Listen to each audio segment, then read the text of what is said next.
Alright. Cool. How's it going, everyone? Audio sounds okay. That's good. But yeah. Hope everyone's having a decent day. I think E3 is now over, I guess. If anyone cares about that. Nintendo definitely did a great job with their presentation. They usually do a really good job, but they did a great job this time. A lot of things that they talked about people really cared about. Metroid being one of them. A little bit of Breath of the Wild 2. What else did they show off? Kazuya got into Smash. So that's awesome.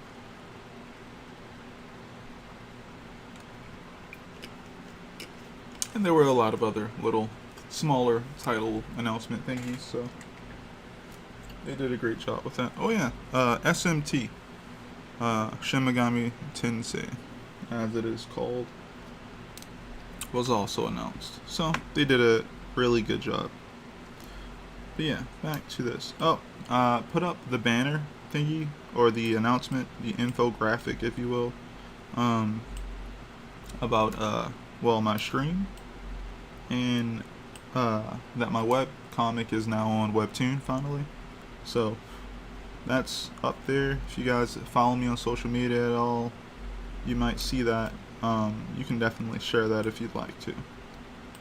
But yeah, so I made some decent progress the other day, and now we're going to get back to it. The things we're going to be working on today is definitely going to be updating the artwork for the characters, along with, once those are done, I'm going to be going through cleaning up a bunch of this stuff, trying to make sure it's as readable as possible, so that when I'm ready to print this stuff out and use it as an underdrawing, I'll have something good to work with.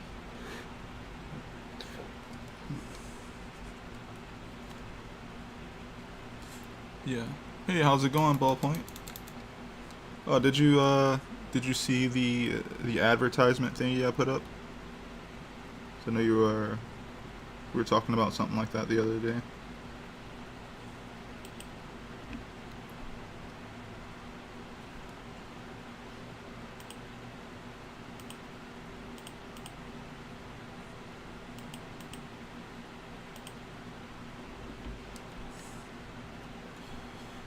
Get started.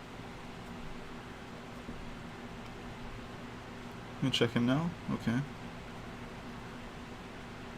It should be right below the recent post. Oh, actually no. On Instagram I didn't do a post about how I'm streaming right now. So yeah, it should be right there.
I've been also practicing some value studies recently. I'm throwing some of those up.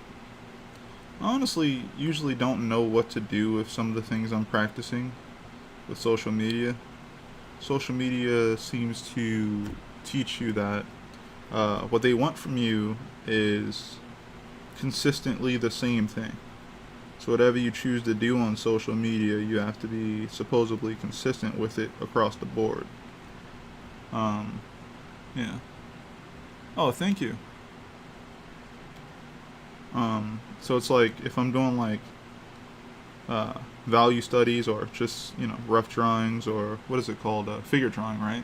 If I'm doing that, um, but my what is it called, my social media feed or whatever it's called, I forget what it's called right now, my profile, right? Whatever your overall look is, that has to be consistently the same. And it feels like if you try to go outside of that, you kind of get punished. So I often am just like, well, at this point, just gonna post it up on my stories. Maybe I'm thinking I might, like, I'm gonna start posting more character art type stuff, more illustration type stuff. Yeah, timeline. That's what I was talking about. Thank you. Um, I was thinking, like, you know, I would say nowadays, I'm gonna try and be more consistent with character art and comics, right? I'm gonna do those two things, right? You're gonna see character art, like fan art and stuff like that, or even my own characters or somebody else's characters or whatever it is. You're gonna see that, and then you're going to see um, my comic stuff. So it'll be a comic post like, hey guys, some new page progress stuff, or hey guys, go check out, you know, I just updated the chapter or something like that, go check it out. You know, those are the two things that are going to be consistent. And maybe every 2 weeks or so, if I'm consistent enough, posting consistently on my timeline or whatever, I'll post a thing of like figure drawings, and it'll be like 10, you know, for Instagram or something like that. It'll be like 10 slides. You can just slide through and see those, but those will also probably make it to the timeline. I mean, the stories part first. Like, that's where you'll see them first. So, yeah, trying to keep all that stuff organized.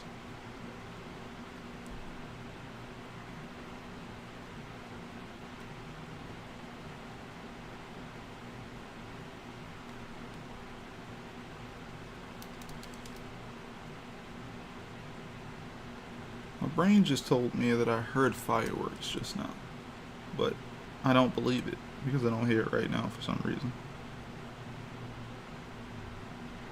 Like, didn't I just hear fireworks? Could have swore I did.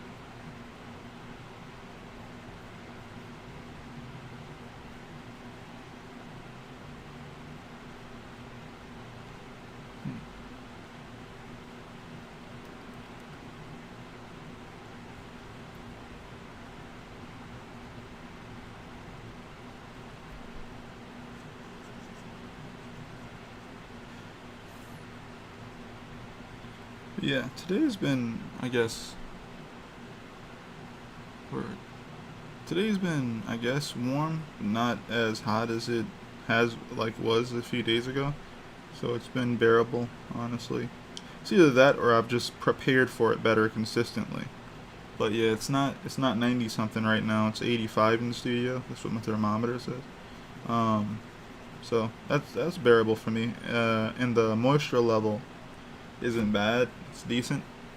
And also, the wind speed, from when I checked, yes, I'm really telling you guys the temperature right now, is such a big deal for me right now. But like, yeah, the wind speed is like 9 miles per hour. When it was really hot, it was like 5 or less or some crap. Like, it was like, yo, you're not about to feel any air flow nowhere with your 5 and below when it comes to wind speed. But now we're almost double, and I only have one window open right now. Why? Insects. Yeah, insects, man. Not liking how the insects can just come in and have fun. It's like, come on, man, I'm trying to draw. Like, yeah, what you drawing over here, bro? Please.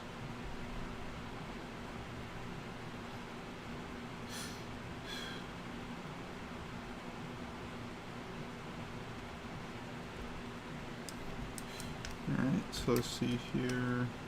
I'll have this going to just draw through. I really need to take more time out and do more prep work when it comes to Clip Studio. I usually spend my weekends doing stuff like that, but these, like, for the last week, I just haven't. Just hadn't done it yet. Again.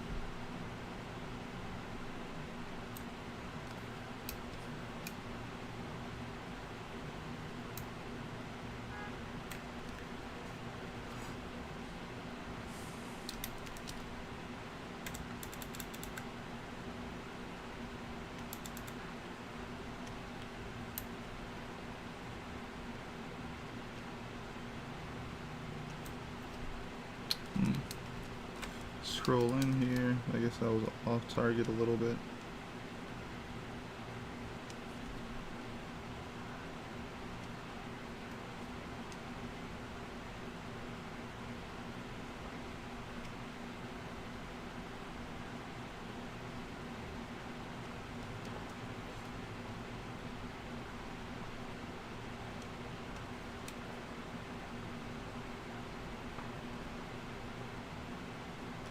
My friends are trying to get me into Gundam. They like it a lot, and I've been slacking. Hey, how's it going, Tavon? Glad you made it. Sorry about your connection.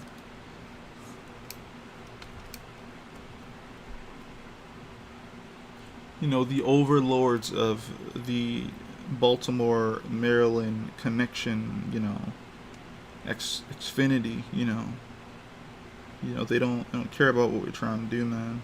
They just want to own all our internet servers. Well, they do. That's how that works. But yeah, they got their finger on the throttle button, just waiting for us to act up, man. Just like, what? Tavon's trying to do something important with the internet? Throttle his connection now.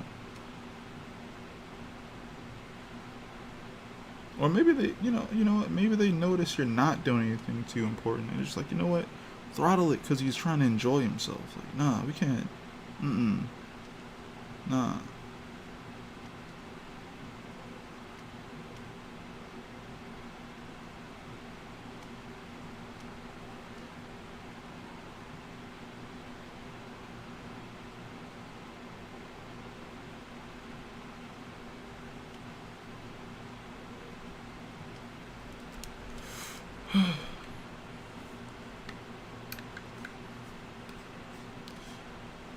Alright, so I like that pose a bit.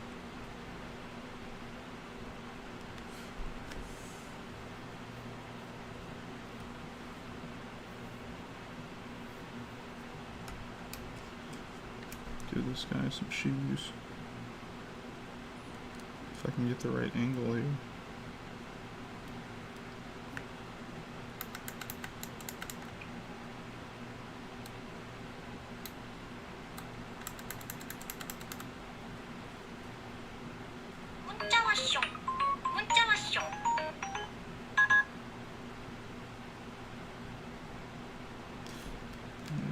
Notifications are loud.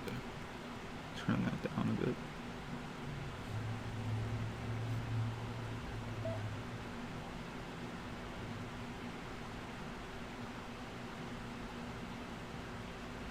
Oh, sending a photo. What would be this? Oh, this looks nice. Really dope photo, man. Really good lighting, and you're also doing the whole like cool and warm color scheme. Pretty cool.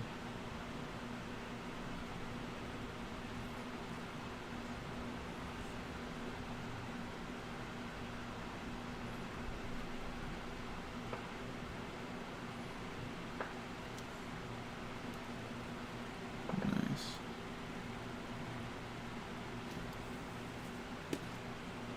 But yeah, my friends are trying to get me into Gundam, and I'm not opposed to it. I'm just consistently, I don't know, busy, I guess. That's the only word I can describe it as. Like, I'm just busy. I'm also kind of mellow right now. Just like, game conference stuff just happened. Oh, that's what we're working on? Yeah, it looks nice. But yeah, like game conference stuff just happened, and I'm just like, man, I'm mostly just happy that my friends enjoyed something that they got to see, but I largely just feel like I'm slightly done with video games. Never got into the Dark Souls stuff. Kind of stopped right at Demon Souls, and that was good enough for me. It's a good series. I can't say that the stuff that I don't play is bad or good. I just didn't play it. Just wasn't interested at the time. Yeah, my cat just jumped in my lap. Hello. Hi. You good? Alright. You can sit there if you want to. I'm gonna keep drawing. Just don't climb on the table. Please. But, I don't know. Just been out of it with games for a good while. Oh, I get it. It's like I'm talking in a room where my cat is. So she thinks that I might be talking to her. I get it. But yeah. Last for you was Mass Effect and Halo. So those, yeah, I found out mostly about those two, or the storyline for those two, through like videos. Those are pretty cool. Yeah. When it comes to a console game, I feel like the last console game that I really cared about was something like, I'm trying to think really hard. Like, the last time I was really invested in video games was in PlayStation 3's era, and I played. Yeah, it can't be like. Right, and then they start trying to jump on tables. Like, no, you get down. Yeah. But the last time I cared about video games like a lot was probably in PlayStation 3's era. I was playing stuff like God of War, or I guess anything during that time. I didn't get to play Uncharted unless a friend brought something over. I wasn't like buying those games, but I did play a lot of different types of titles.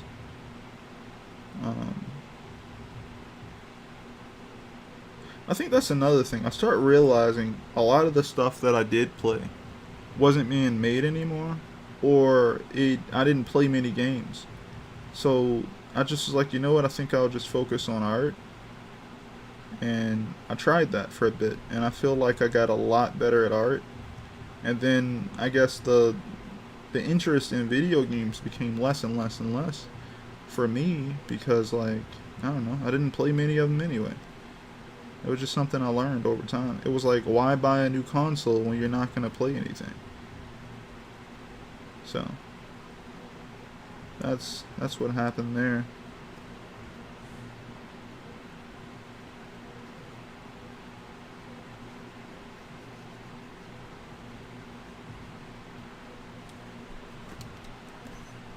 This character looks so weird to me right now, but not in like a complete bad way, just like an interesting thing. Like, you look interesting, character. It's like her head's a little small.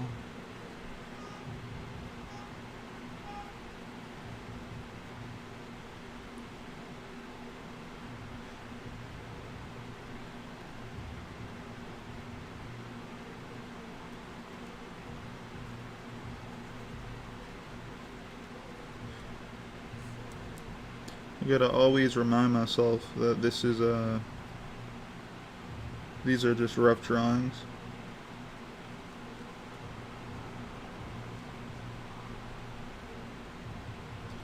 So for the most part, what I need to get down is like the basics, right? Like, that's the main stuff I need to get down. Once I get down the basics, I can kind of draw on top of that later if I need to. I don't need to go crazy with the details or anything like that.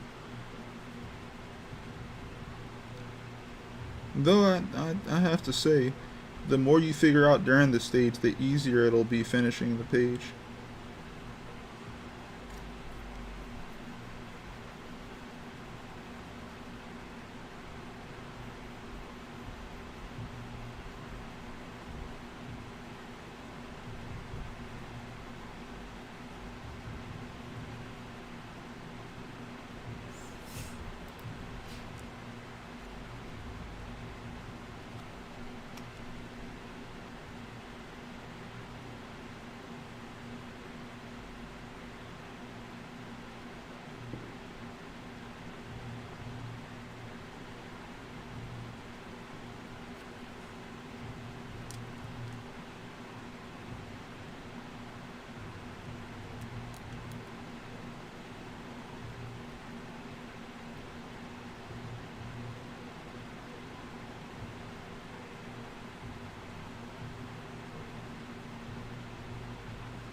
Oh yeah. Did you really like Mass Effect as well? Again, I only really got to check it out through like videos and stuff like that, but I hear a lot of people love that game, and I guess some people felt like it was a little disappointing at the end or something. Like there was a third game. A lot of people didn't enjoy I guess the last decision making process or something like that. Um, yeah, like from what I got to see, it was a really enjoyable game. Had an interesting story, and I even liked a lot of parts of it. I like the whole like, human civilization finally reached a certain point where they realized that they were a part of a galactic, civilization type thing. And I think it's actually more interesting that you had a race of aliens who saw these younger beings getting closer and closer to eventually being able to become a part of this community, but having no allies, and they just allowed them to grow. They just allowed them to exist. Makes you think about like how they're warring factions consistently in places, and some of those people don't let you develop into anything. Like it makes me think about that type of thing, right? It's like there's these warring parties that are, they know of these people who uh, they can't really fight them, if you will, because they don't even know that aliens exist, and they're too busy fighting each other usually. They finally got to a certain point where as though they could be a part of this galactic civilization. It's like, that's interesting that nothing popped off, right? Like nothing, well, nothing from what I saw, like maybe something did happen, but it didn't seem like it. It seemed like for the most part, they just allowed them to do their thing. Just like I wonder how that worked. Did they just give them laws? Hey, don't mess with those guys over there. They're doing their thing. They're trying to grow or something. I don't know. And also, we had a planet, so we had resources. So, but I guess if you go around the stars, it's not a big deal. So, all right, kid, what type of haircut are you gonna have?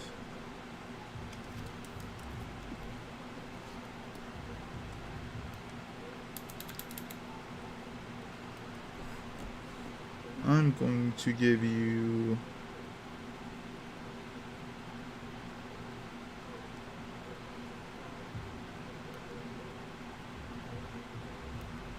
I know. I just, yeah.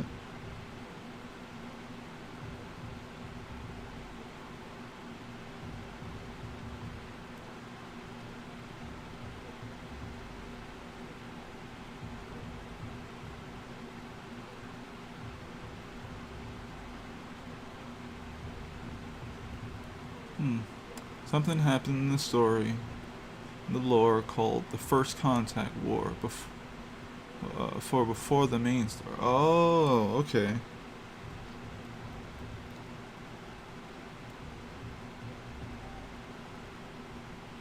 Hmm. The First Contact War. Interesting.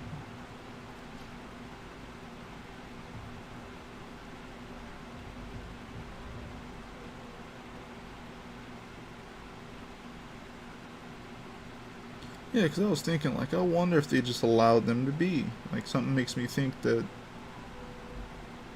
I don't know, the way people are makes me think that it wouldn't happen. They wouldn't just allow them to be. It was triggered by a misunderstanding. Ah.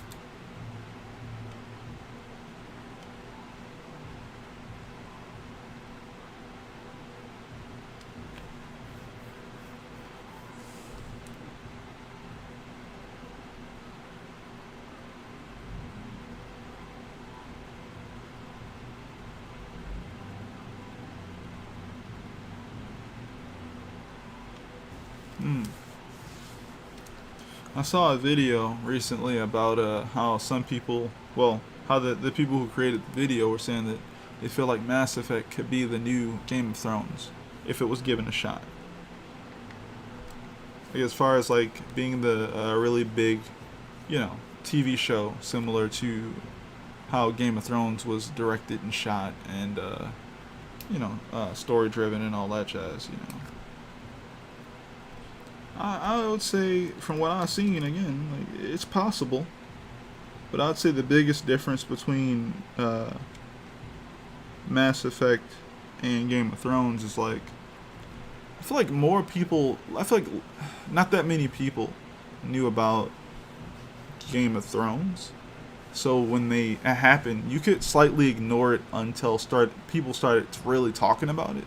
But like a lot of people do already know about Mass Effect, and like makes me wonder like could that be a thing, like where I don't know.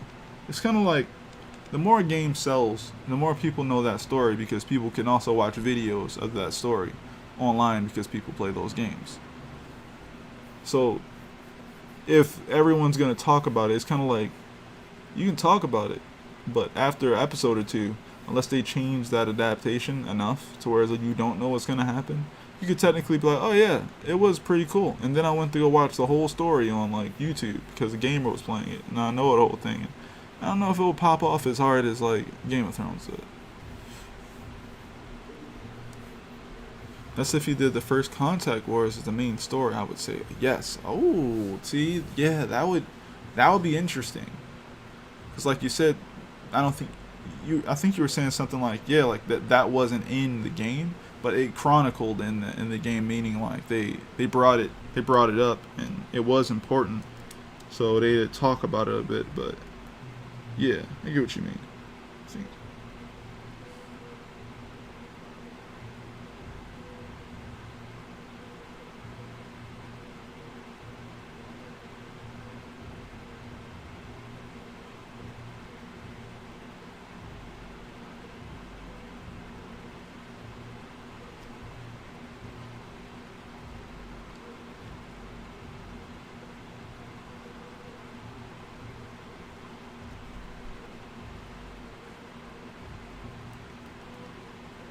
Actually, let me change this here.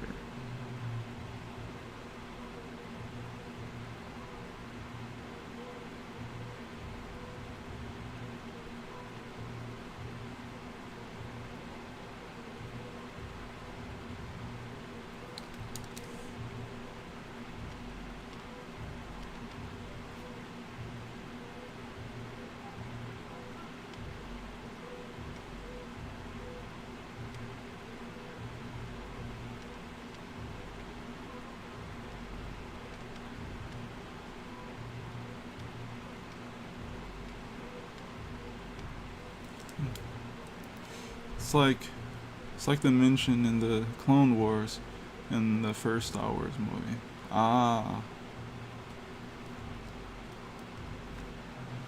Yeah, they could definitely do something with that then. I wonder how they would like bridge that gap once they do that season. Like if they did a season of that or two of that, could it be possible to bridge off of that to be like, okay, now we're gonna go ahead and give you guys what you really want, which will be, the Mass Effect series getting an adaptation done after that, essentially. Like, what would that be like? I wonder.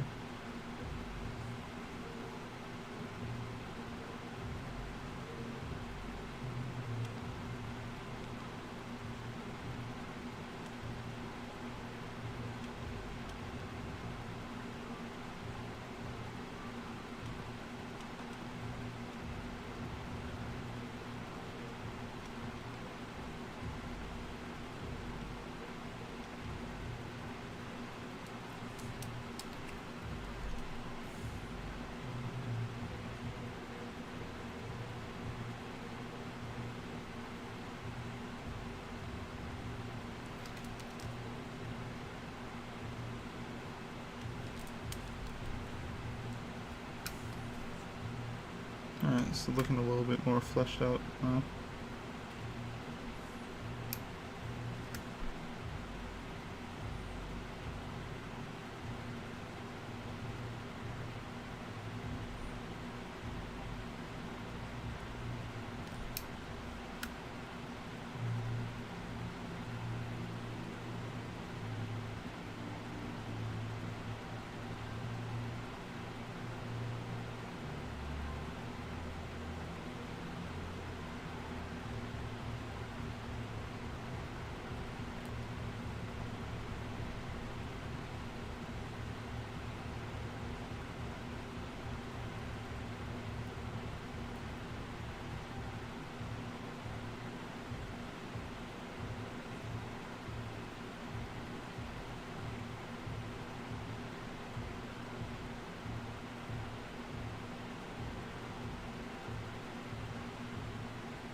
Yeah, the world is so big, you could take any tried thread in the story and run with that. That's really dope. That means they did a really good job with the world building aspect of things, I assume. It's really dope.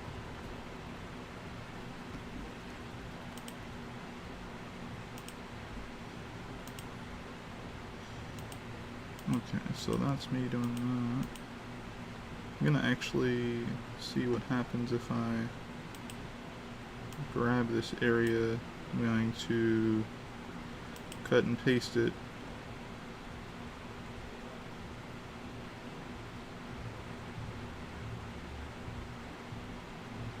And then I should be able to do this. Grab here. Yeah. What? Could have swore I cut and pasted that one part. Come on now. Okay. Time to undo.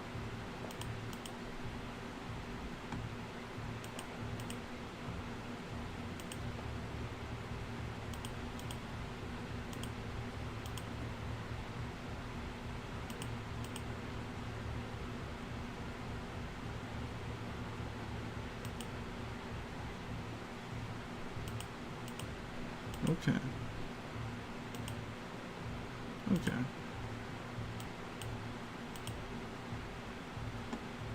Interesting. Why is it... Okay. Cool.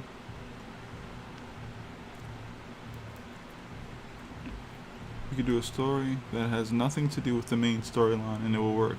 Yeah. That's what I was thinking about. Like, that's great. Like, that means you could technically do a story not about like Shepard, I believe the person's name was, and his crew, and do like a whole different whole different like storyline. Essentially, you could do it from a different point of view of a different character or whatever, and it could work that way. So that's really freaking cool. Go ahead and add line art here.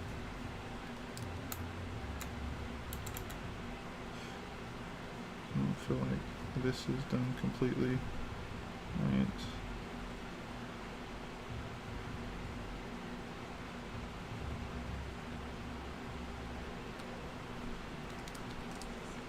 This guy's head is huge.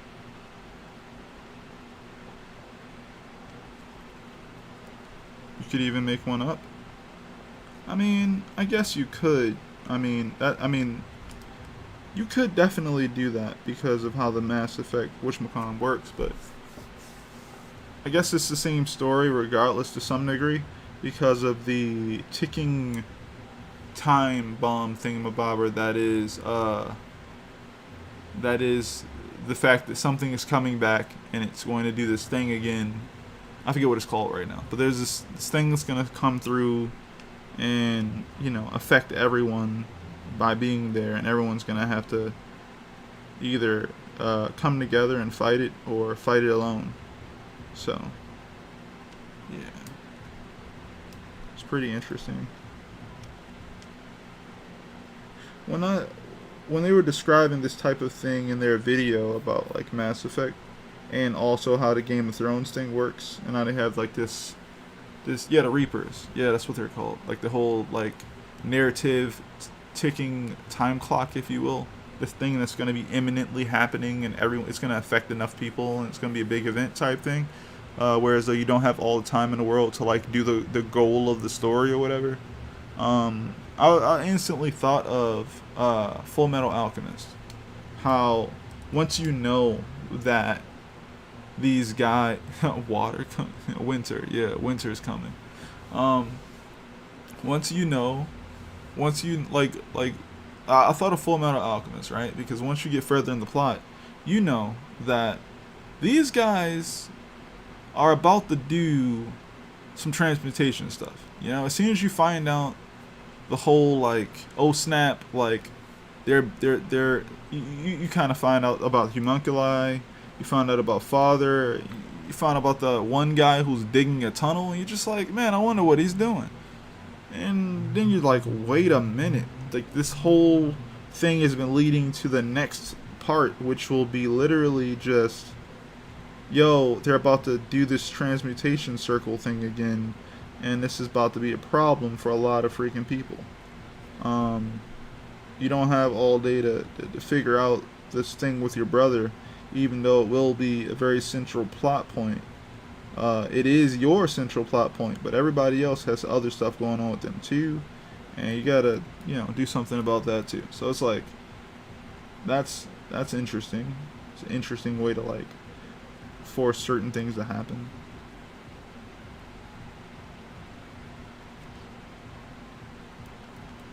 It's actually not big enough, and that's the only problem.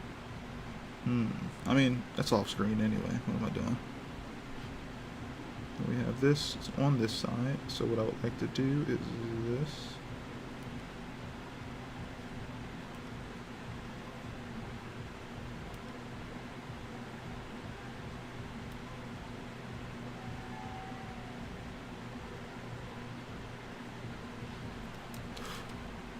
But yeah, I was thinking about that, and I was just like, that's an interesting thing that you can do in stories that I don't think I think about a lot.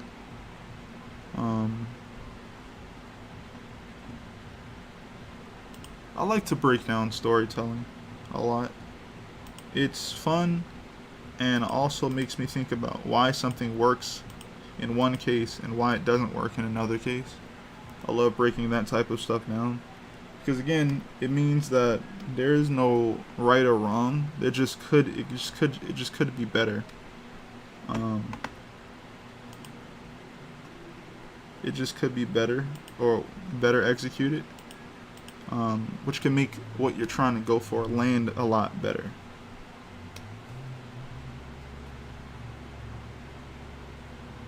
I think I brought this up on the stream before, where I was saying that I think the biggest difference between like a show that really hits hard versus a show that doesn't, or I guess any form of media, is when you tie together what you're going for narratively with also uh, when you understand how the entertainment factor of your show or your material works. Um, for example's sake, right? In Dragon Ball, back when it was Dragon Ball, before they grew up, right? Um, I feel like the entertainment factor, or one of the biggest, right? Because there's a lot of forms of it. One of the biggest entertainment factors of Dragon Ball was the fact that it was an adventure story with action. It was an action adventure story. Um, and you had these big-headed kids, essentially, who would go and do stuff, and they would have these little freaking adventures. Oh, Goku, don't open that pot. It's some sort of dimensional thing. He's like, what? It's like, yo, like when he goes to Karen's house and you find Karen for the first time, and Karen's just this freaking cat. And you're just like, what's happening? Why is there this old cat guy with a freaking stick talking and stuff? It's like, what's happening? Like, it's just little fun little adventure stuff, man. It's like, Yeah, it can have really good fight scenes. Yeah, it can have these really crazy moments where someone will stick their hand through someone's chest. You guys know about Dragon Ball. They've been doing that forever, man. Like, sticking people's hands through people's chests or their torsos. Just like, yep. Shooting beams, right? You know, Dragon Ball didn't invent freaking beams, but man, did they make it fun. Or interesting, I'd say, right? Yo, there's this guy, he looks really animated, and he just shot a beam from his finger and blew up a city. It's like, what? Like, it's crazy. I think his name was General Tao. I forget his name right now. I think it was something General Tao. This man threw a pillar. They said, bro, you want to ride? Well, like, it'll take you there in a helicopter. He said, no, thank you. I'm good. I'll get there by myself. He picked a pillar out of the building and just casually put it out of place. Then he threw it. While it was flying in the air, he jumped on it. My brain was like, how?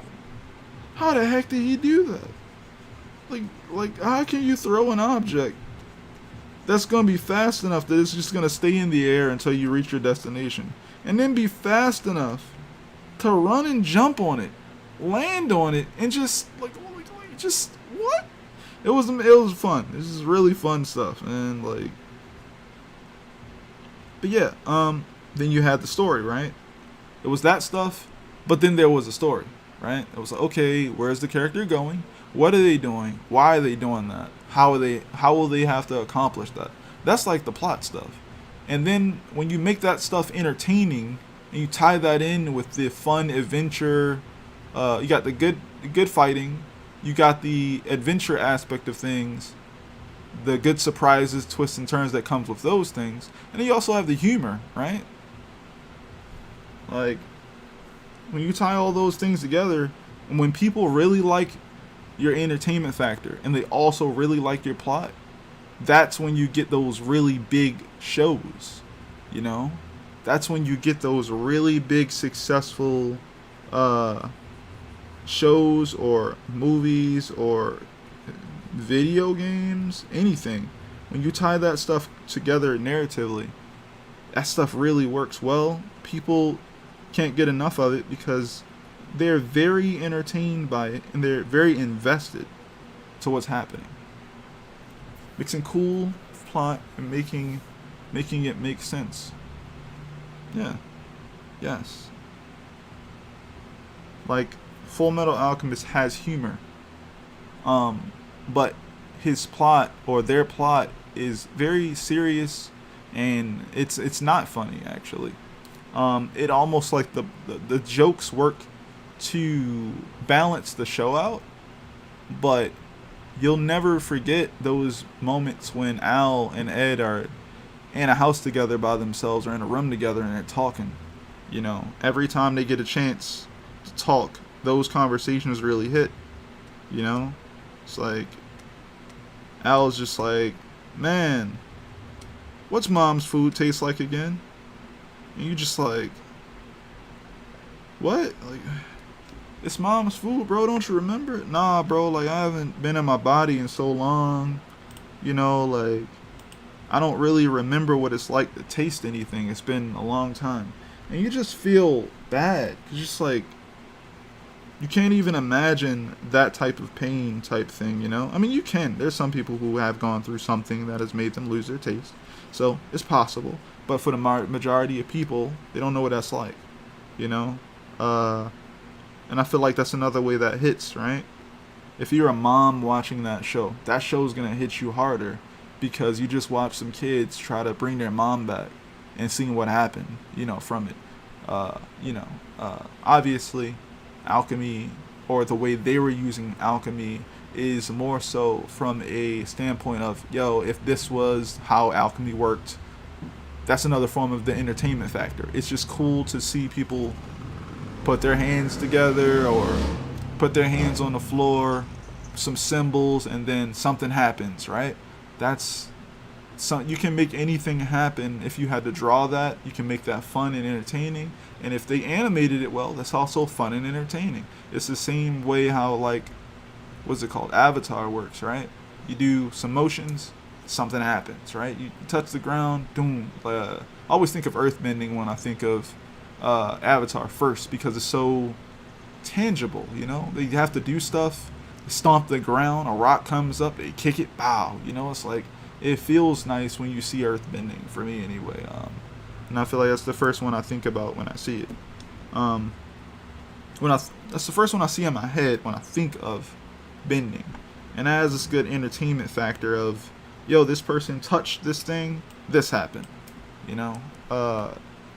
It's not as one-to-one as like this person's holding a shield or they're holding a sword and you have to animate that. It's like, no, it touched the ground and something just freaking happened. Like something came from the ground, or the ground turned into blank, or, you know, it's a fun magic system, which goes into the whole entertainment factor.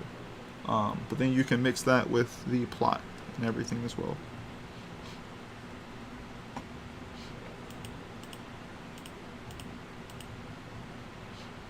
Where is this? Where's this other one?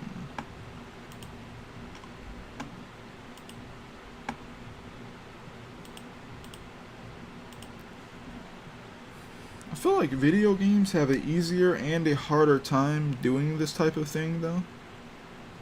Because you don't know, like, just this. I honestly don't know enough about video games, but from my standpoint, it's easier for me to understand how to build the entertainment factor and the storytelling factor when it comes to, like, I guess, comic books and anime or animation. Because you have these story beats that I kind of understand, right? You have, in a comic, you have a chapter.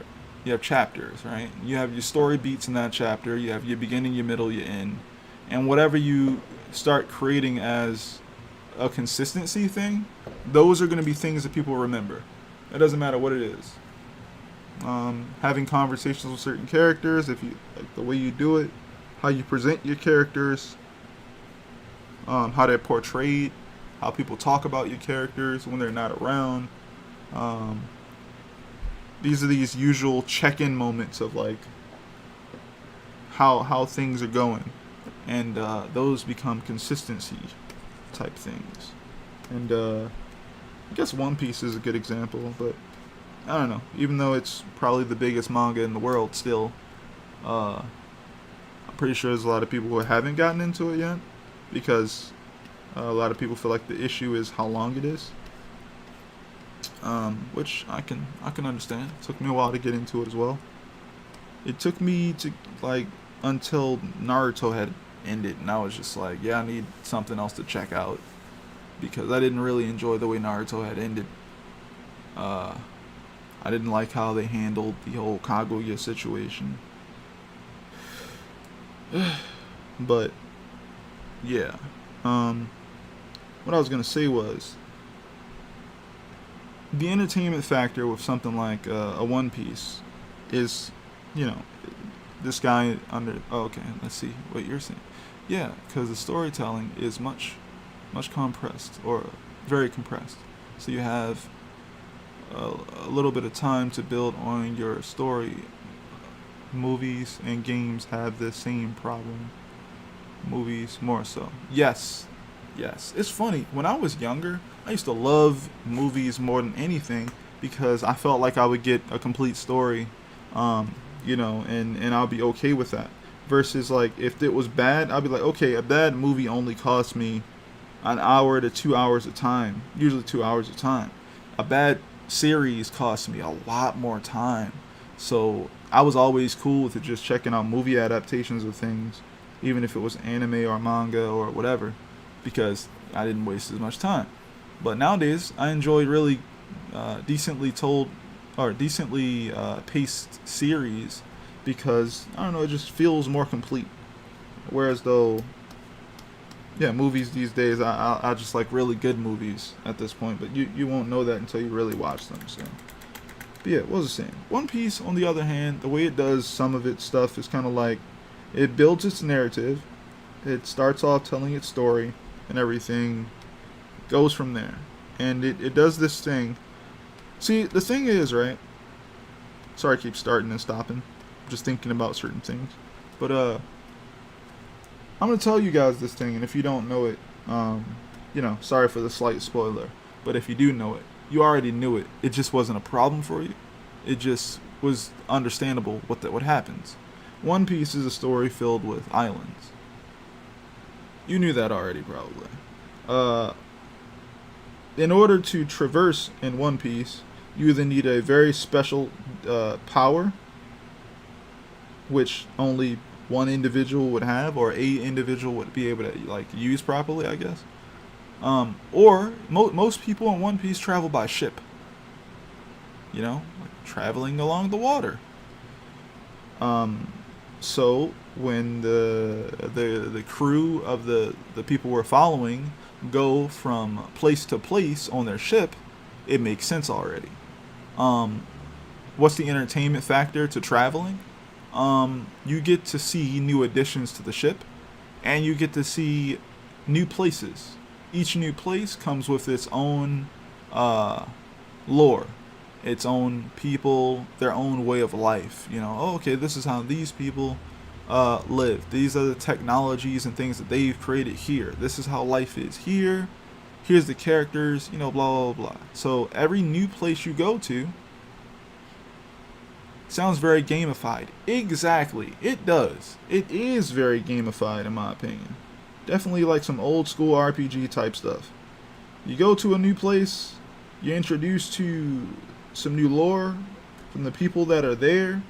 You go, okay, what's the issue here if there is an issue here? Or what's the interesting stuff here? And every place has something new and interesting. Every single place you go to in that universe has something where you're just like, oh, okay, that's cool. Well, that's neat. And Oda does a good job not giving you everything verbally. He actually puts most of the stuff in there you would learn about the place and about the people in the visuals more than the text. So if you really want to learn something about the One Piece island that you're looking at, yeah, they're going to bring up stuff here and there for the most part when you first get there. But a lot of the stuff is just going to be given to you visually. And that's great because it gives you something extra to do as a reader. And it's not like, it's not even that big of a deal when it's something like that. The things that are very important for you to know, you'll learn them, you might learn them through text. But things that are very obvious, you can literally just look at the pictures. I wonder what their houses are made out of. You'd be like, yo, food. You clearly can see that their houses are made out of giant fruits or vegetables or something. Whoa, that's crazy. And they're not going to tell you that. It's pretty obvious. You're looking at it. You're right there. You can see it. Not saying you, but I'm saying the character. If the characters are seeing it for the first time, you vicariously live through those characters and you're seeing it with them. So they're not going to, that's a part of that, right? And you have basically traveling in One Piece is now engaging and entertaining to some degree. You have that factor going in. Now you have the fact that Oda is really good at backstories. So when something's important in One Piece universe, some character gets a backstory. The backstories are sometimes 3 freaking chapters long. But it just so happens to be it's one of the best ways to experience the history of that place. What happened in the past, because you can't visit that. Only through a backstory can you visit the past of that place and get to know more of these people. Which is why a lot of people say, once you get into One Piece, there's background characters who has more depth than some people's main character. Because it feels like it's true. Could be wrong, right? Definitely can be. But it's more like the guy writing the story put in so much work with his background characters, or enough background characters, to the point where as though it has become a pattern where you can bank on it. You can bank on that pattern being consistent because it already is. That becomes a part of the entertainment factor as well. So you have that. So basically engaging in the world of One Piece becomes consistently entertaining. You already know the pattern. You're going to go to a new place. You're going to meet new people. You're going to learn about their backstory. You might learn about a problem. The main characters might want to try and solve this problem if they can. You know, they fight bad guys. Stuff happens. You learn about information that's going to make sense later in the story. That's not important right now. You go forward. And every single time you do this, yeah, you could technically say, if I wrote that down on a paper, and you'd be like, yo, that's a clear pattern. Who cares? But like with good, consistent writing with that pattern, the pattern doesn't become a problem.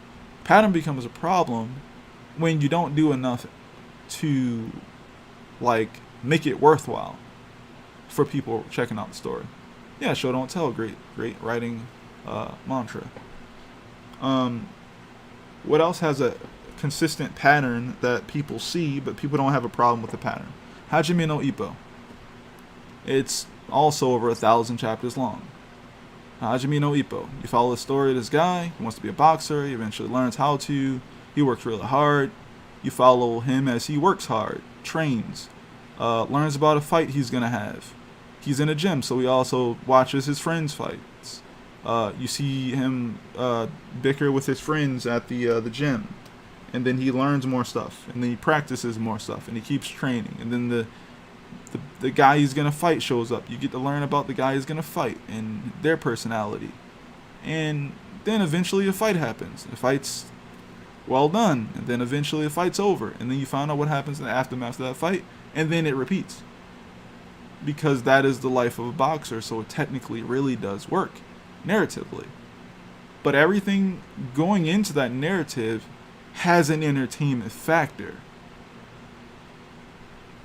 But the reason it has an entertainment factor is because the writer had to put a lot of effort into making sure that even if the pattern was eventually noticeable, it doesn't matter, because the ride along getting from point A to point B is consistently entertaining and engaging storytelling wise.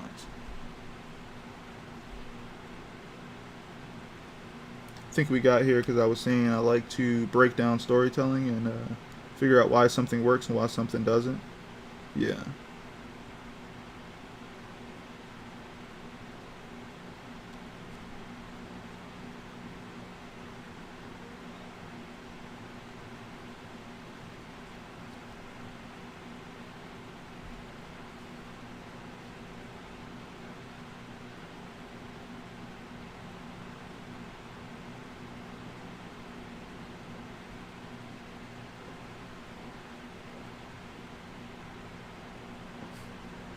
I feel like there's a lot of good storytelling mantras, and there is a way to break those things also. Like storytelling taboos, right? Like the reason storytelling taboos exist is because a lot of people didn't put in a lot of effort to do a good example of what became taboos. You know, the entertainment should be the result of good storytelling. I would say the entertainment should be a part of it, or not a result of it. It can. I feel like the entertainment to some degree should just make sense based off what the storytelling is. Like, if you give me a really dark story and you try to put humor in, if the humor is supposed to work and it does work, it makes sense because you're trying to like balance the feeling of the story. If you don't want it to be harsh all the time, if you want more people to get from the beginning to the end, you can't always be consistently harsh. So it tries to balance out in that way. It's like being able to have a certain amount of depth, right? You gotta have your fast motions, you gotta have your subtle motions, you gotta have your slow motions, right? The entertainment should be. Oh, at least that's your thoughts. Okay, I understand.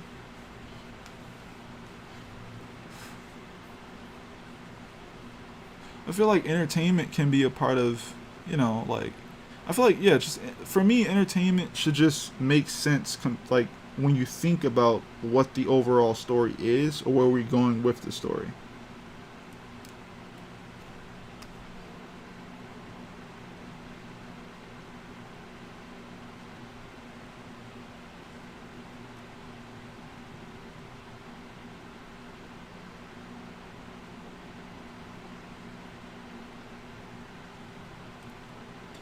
This arm is odd.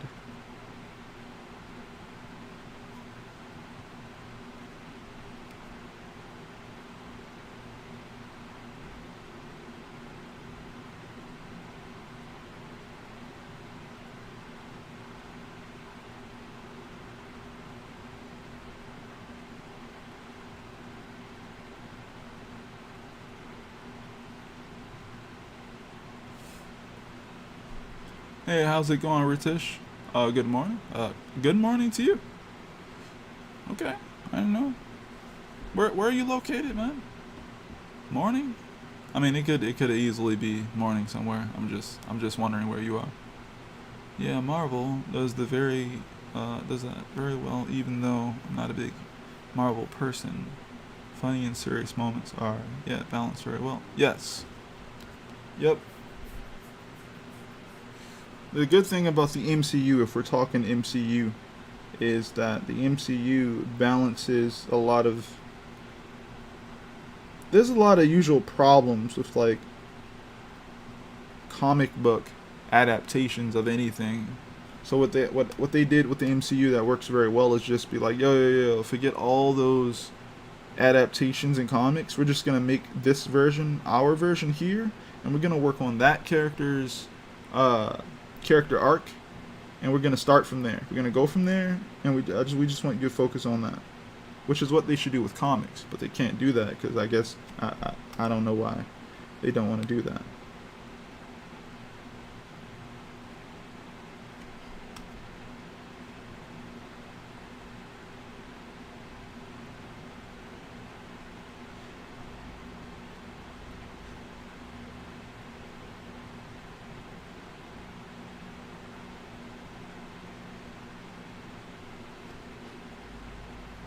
I don't know. I feel like comics is fixable. It's just that people don't want to do what's necessary to fix comics. I have ideas. I think I may have spoken about them already on the channel, but I have ideas about what can be done to fix comics, but I don't think the people in the position to fix comics care enough, or like want to do something that will be so drastic, I guess. I don't think it has to be that drastic though.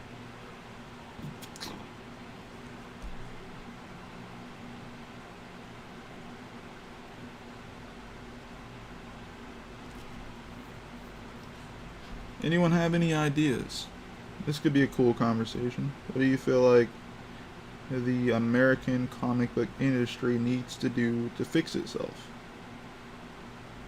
I am still a fan of comics. I'm still a fan of some characters.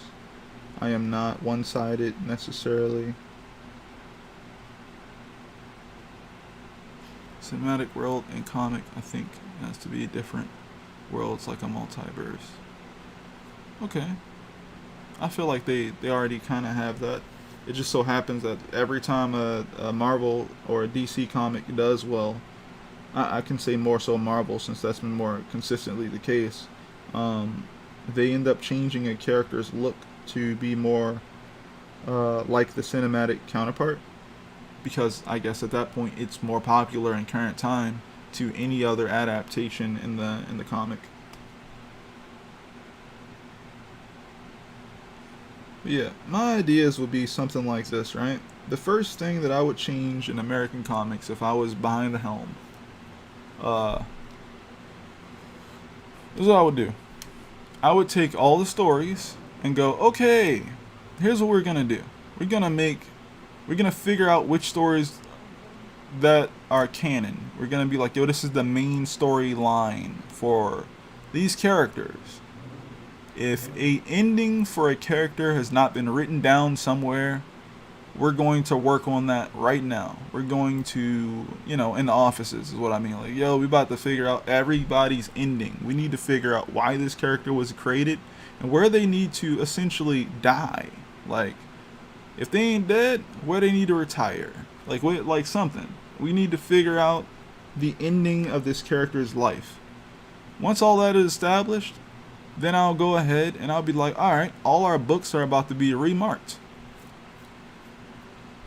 canon storyline is about to become some volumes. We're going to now take all the canon stories of Spider-Man, let's say. We're going to pick one, and we're just going to be like, yo, this is the Spider-Man story here. This is it. This is literally start to finish. These are all the important stories right here, canonized, right? From this chapter to the middle of this guy's storyline to the end of this guy's storyline. If there is an ending that's already been created, we're going to give it that, and we're just going to be like, alright, cool. That's the end of that character. It doesn't matter if it's Spider-Man, Superman, Wonder Woman, Batman. They should have an ending somewhere that we can pick, or an ending we're going to work towards. Whatever the next arc is, we're going to start giving our characters endings. That way, and this will fix a giant problem, right? When you go to Barnes & Noble, when you go to a bookstore, and you go, man, I want to read blank character in the Marvel or DC landscape. I wonder which stuff I should read. Someone gives you a freaking gigantic list of just stuff to read if you have anyone to talk to. Or you go there and you see that there's so many things there to pick, and you don't know if any of it is real, canon, a what if story. You don't know if it's... Alright. Alright. More people excited. I love it. But anyway, you don't really know if any of it is important to what's happening right now. You don't know what's chapter 1. You don't know. Why? Because no book says chapter 1. No book says whether or not this is the canon story. And there's a bajillion Batmans. Yo, should I read this Batman, that Batman? Like, yo, how many Batman stories came out this week or this month on Wednesday? And it's like, bro, like, 15. 15? Yeah, 15 Batman stories. 15 stories the Batman is in. It's just like, God, why? I just wanted to read a Batman story, bro. You get confused, you get upset, or you just say whatever, you buy it anyway, you buy anything. You just check it out for the art or something. My whole thing is, that's not a good way to consistently build a group of people who want to get in your stuff, like get in your storytelling and actually follow it for years and years to come without being super duper invested in all 15 stories that Batman is in. Like, it's too much, man. It's too much.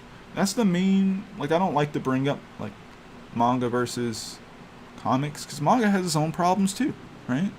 But just off of that, imagine going into a Barnes & Nobles and just knowing, this stuff here is canon. This is the canon Batman storyline, where we get the beginning of Batman, the middle, all this stuff, the Rogues Gallery, and then the end where he either dies, retires, hangs up the costume, and he hands it off to Terry McGinnis. And you're like, I love this. This is great.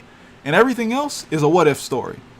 I would love that. I would love that there's literally a main Batman story, and then everything else outside of those Batman stories are the what-ifs. That means you can put all your time and effort into marketing the volumes of, literally, it says freaking volume 1, the beginning of Batman. It's like, oh, really? Like, yes, these are the volumes that will tell you the beginning, middle, and end of said character. Or, if the character's still going, you still have a group of volumes that number completely what you want to read about that character. And everything else is, again, a what-if. Yo, this is a derivative of the canon version of whatever. Like, okay, word. Like, that could be awesome.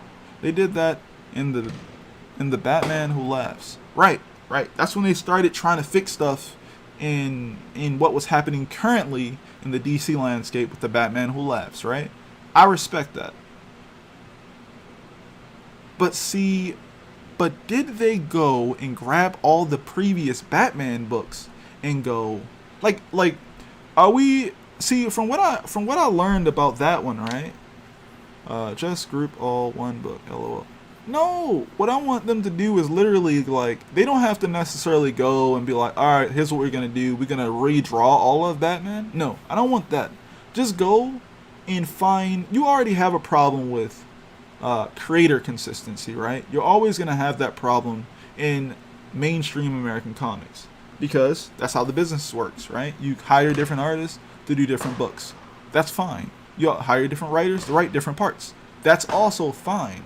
My thing is, grab the best or origin story for Batman, make sure it works with what you're trying to go for, and then start just piecing together. Like, grab your favorite Batman stories, man, and just go, yo, this will happen. Batman Year One, boom. Like, you got all that stuff in there. All right, you got your origin story, you got your Batman Year One, you got all the stuff that happens after that, and you get seasoned Batman. You know, you got your Ra's al Ghul stuff. You know, your Bane. You know, all that good stuff, and you build eventually into the Bat family. You know, you get the, you know, just do that, and then just say, okay, we're gonna make volumes out of this content.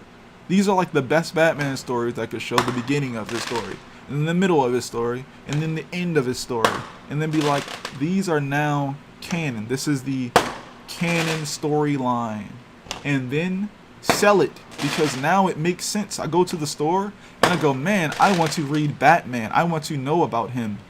And you can actually point to me to numbered books over there that actually are canon, like how it works in manga. Oh, I can't be confused now. I know exactly what book I have. Yo, I have book number 5, 1 through 5. I know I need to look for book number 6 when I go to the store. Oh my god, it's so easy now to navigate this freaking landscape, which has all these books that don't sell, that sit on the shelves, and because no one knows where to buy or what to read. You know, it's like, that's the problem. That's one of the main problems, I'd say. And yeah, I'm not even talking about all the other ideas I have right now, because that requires a certain amount of money, just like even that one does. But if you can get that one going, man, that would help the industry, in my opinion, so much. Manga fan goes to a bookstore and they're not confused. They literally see Dragon Ball volume whatever and they go, oh, they don't go, oh, I don't wonder where I start with Dragon Ball. And they look, why did I do that voice? I wonder where I start with Dragon Ball. And they just look at it and you go, yeah. Ooh, see? You're bringing up something important. And that's why I read BPRD and Hellboy. Exactly. And BPRD and Hellboy are creator-owned series. They don't have that problem. They're literally, there's a guy at the helm and he's like, yo, do this, do that. Or he's working on this and that. And it just happens. And boom, you get it. Anything creator-owned doesn't have that problem. They're not spreading that character into a bajillion other types of characters. When you go to read Walking Dead, it has numbers. You know exactly what part of Walking Dead you're reading. You go to check out Spawn, you know what that is. Spawn just now tried to do a multiverse. It's been over 20 years. Now they're trying to do some multiverse stuff for people to get into and stuff like that. So, I don't know. I feel like it's possible to change some of this stuff.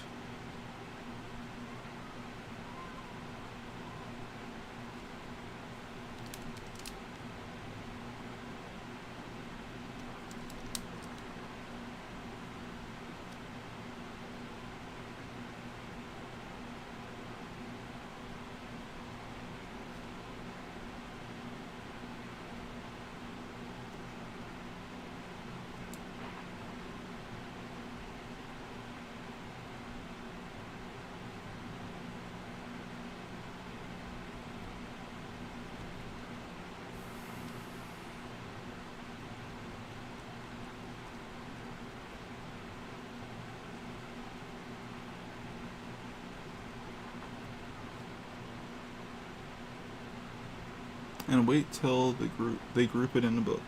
Yeah, you could do that. Yeah, that's what I'm thinking about. I'm just like, it's possible to make this stuff better. I just don't like. Another thing is like, how is Disney making all this money off of these movies but not putting it back into the comics? Because they don't care.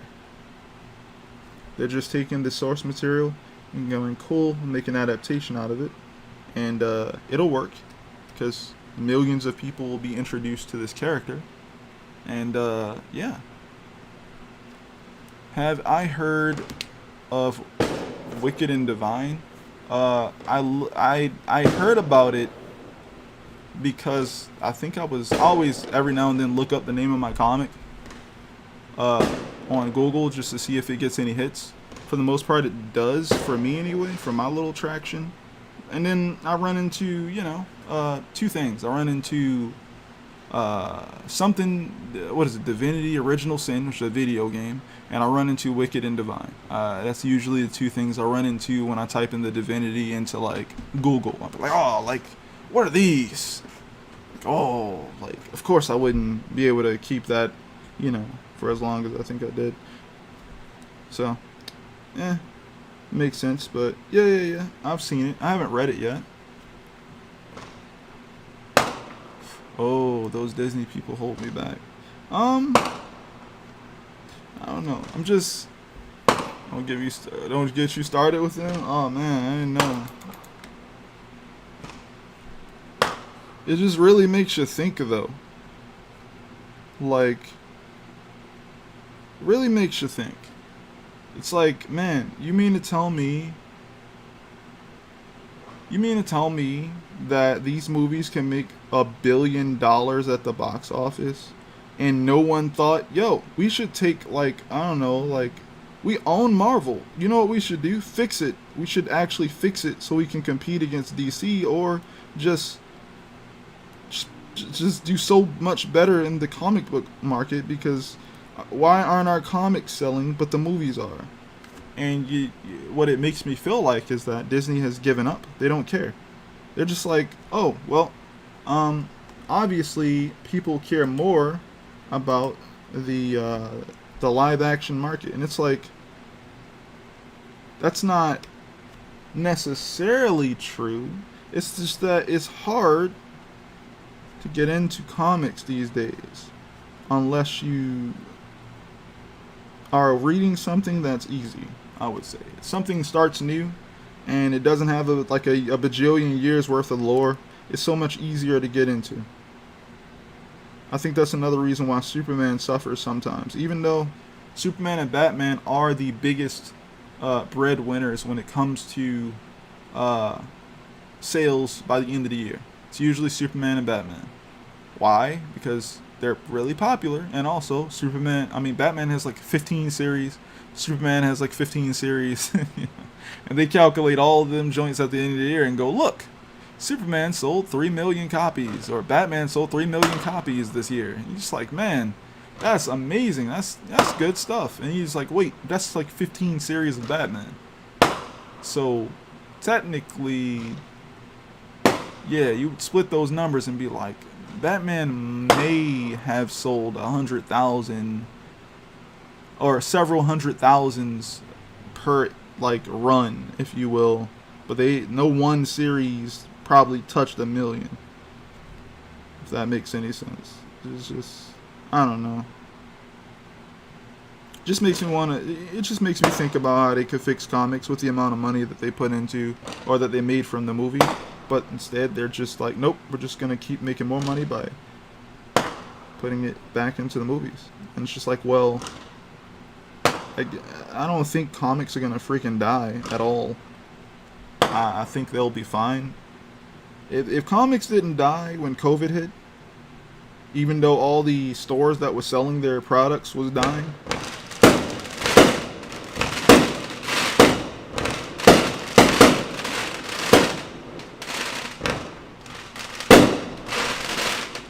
it's like they know I'm streaming, and they're like, let's show how excited we are.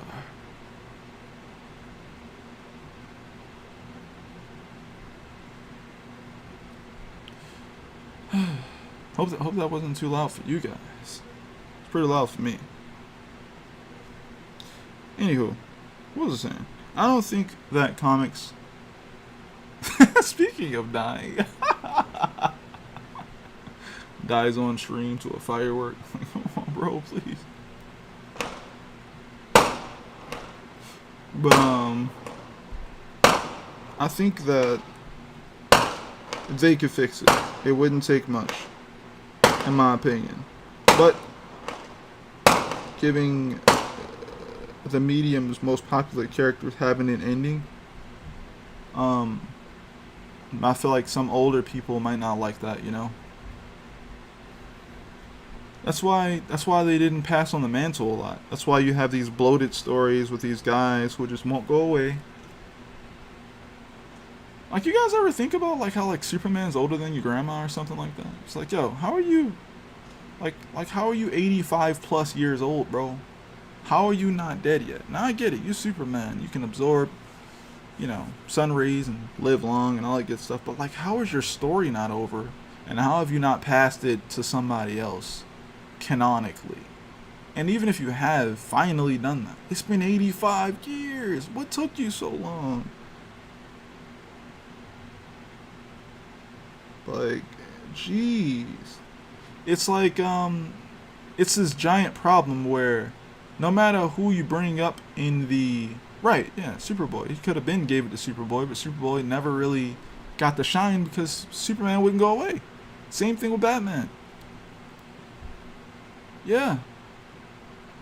It doesn't matter. Like, it's just like, they just don't, I don't know.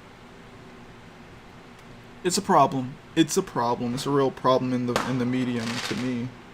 When you can't pass the torch and like leave it alone. It's almost kind of like when the narrative that you're telling becomes more about making money over time. It means kind of like, yo, this is a train, and this thing you built is paying people's bills, and it's keeping people alive.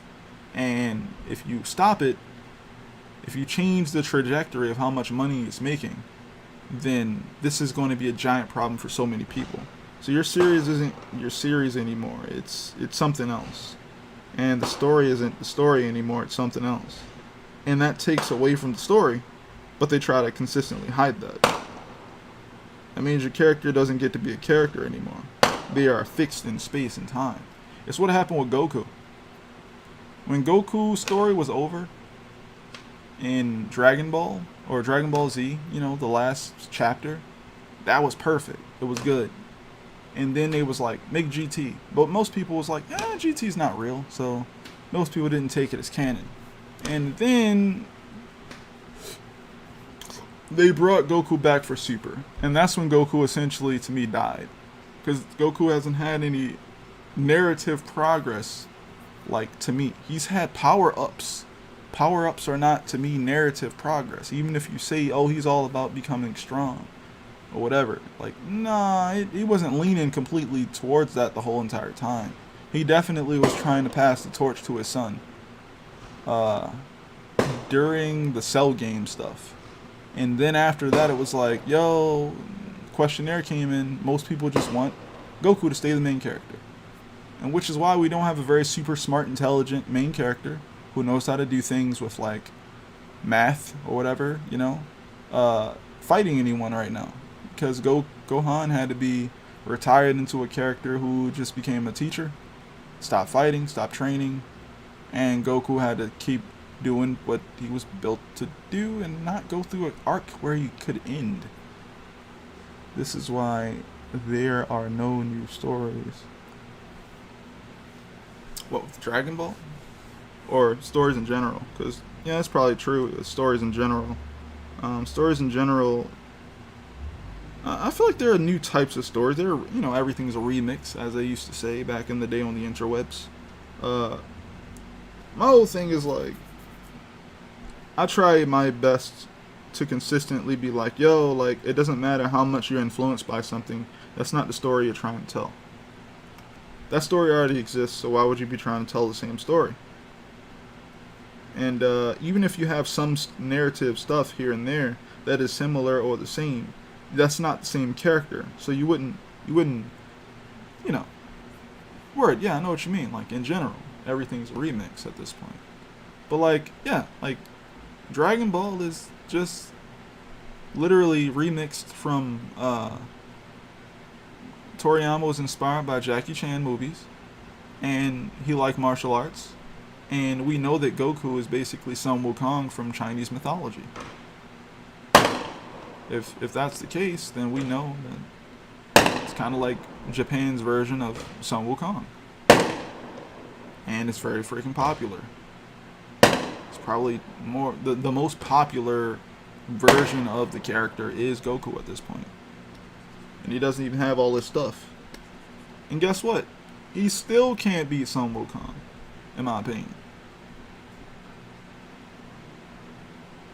As much stuff as Goku's done, he's still not as ridiculous as Sun Wukong.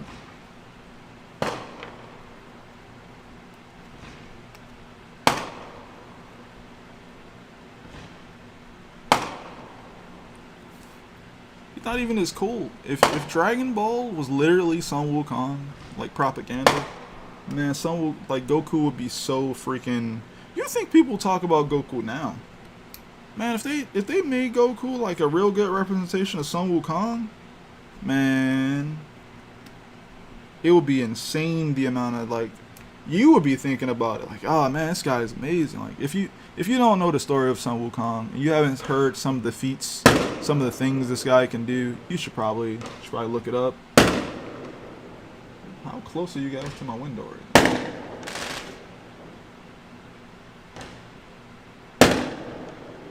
Okay, I don't think they're that close, but they're pretty close.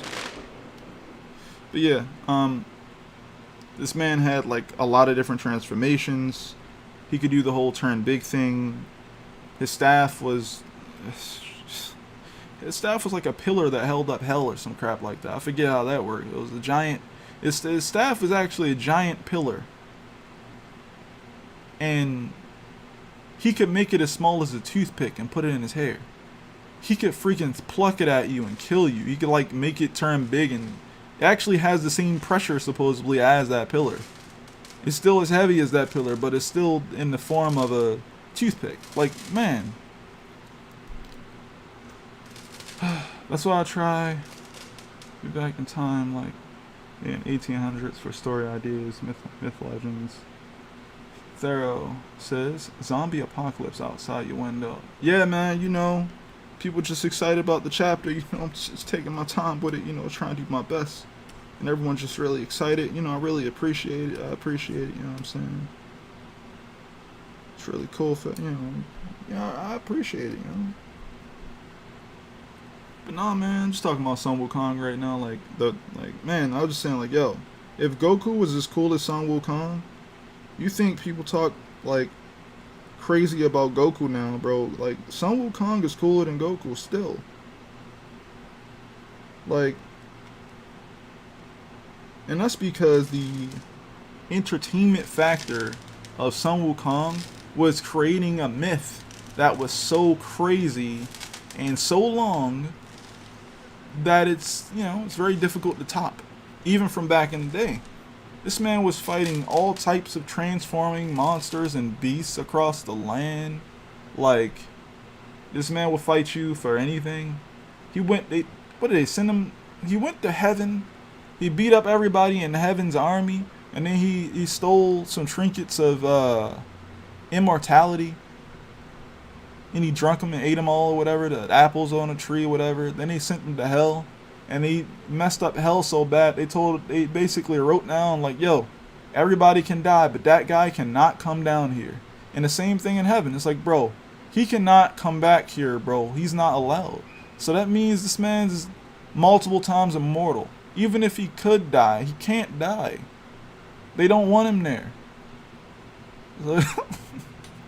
So like even if you found a way to beat Wukong, which is very difficult, because the only thing, I think Neja beat him one time maybe, but the only thing more broken than Wukong is probably the Buddha, because it was Buddhist propaganda to some degree. It was like, yo, you think this guy's crazy, the Buddha can still beat him, you know. Yeah, limbo for you. Yeah, just Earth. Somebody was like, oh, it was the Buddha, I think. It was like, yo, I put a rock or some crap like that at the end of space. I bet you can't find it or some crap. I bet you can't make it to the end of space. That man, Wukong, said, watch me. He jumped from Earth, went to the end of space, and then came back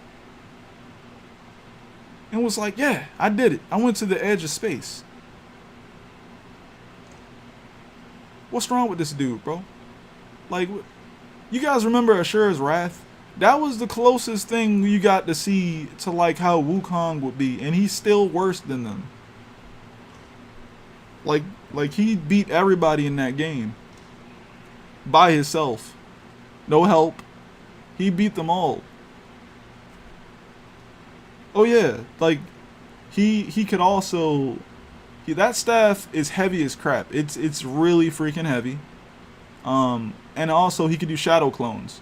And when he did shadow clones, he would have multiple staffs. The staffs he doesn't have to touch in order to control them. So they can spin at you and fly at you and attack you without him having to even be near you or touching it to be able to hit you with it. It's just not fair. It's just like not fair. He could make a shadow clone for every hair on his head. Dude, I'm telling you, nobody wants that.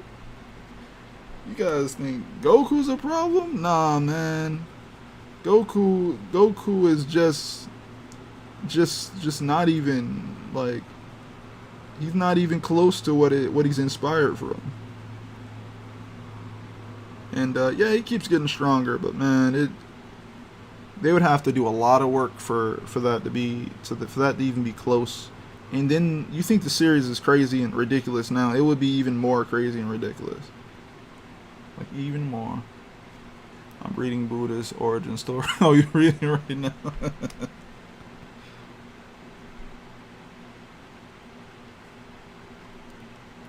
Like when I heard about how cool or broken, because that's really what it is, not even necessarily cool, it's just broken. I heard about how broken this man Wukong was. I was very invested in just seeing just how far it was gonna go, and yeah, it's probably really good.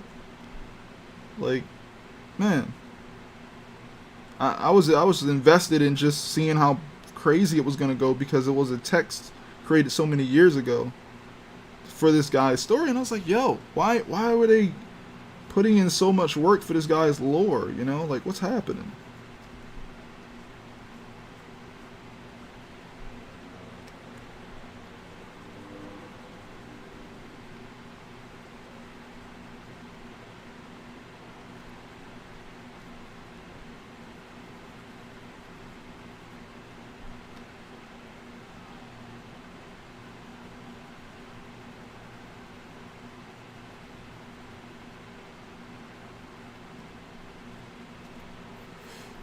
Wukong, Son Goku from Journey to the West, aka Monkey King. He's just beast. Yes, yes. How's it going, man? Glad to see you back. Page looks tight. Thank you. Because back then he was the owner of Netflix. Oh man. Jesus, could you imagine? People just going, what is Netflix? Why'd you call it that? I don't know. I'm not investing. Alright. You sure? Yeah, I'm good. Alright. But yeah, man. Oh, man. One day, I want to do a fight scene with Wukong. And...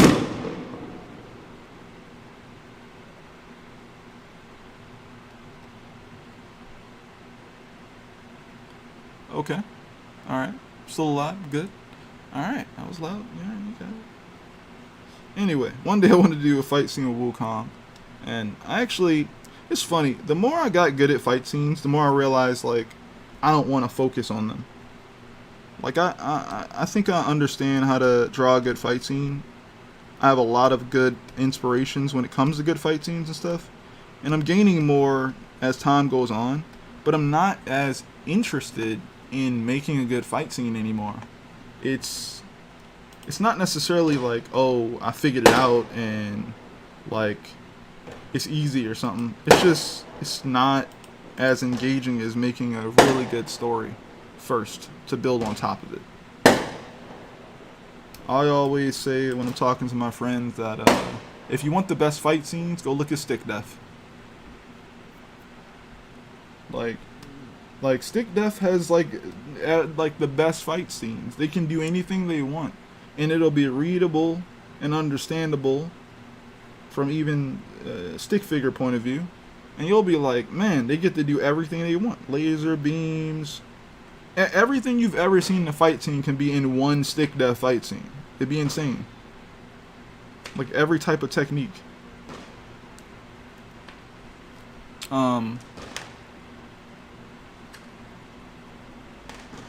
But yeah, oh, I guess I'll say the thing now. If you guys are new here, make sure you subscribe to the channel. I do this every weekday at 9 p.m. Eastern Standard Time, where I work on comics and work on art and talk to you guys.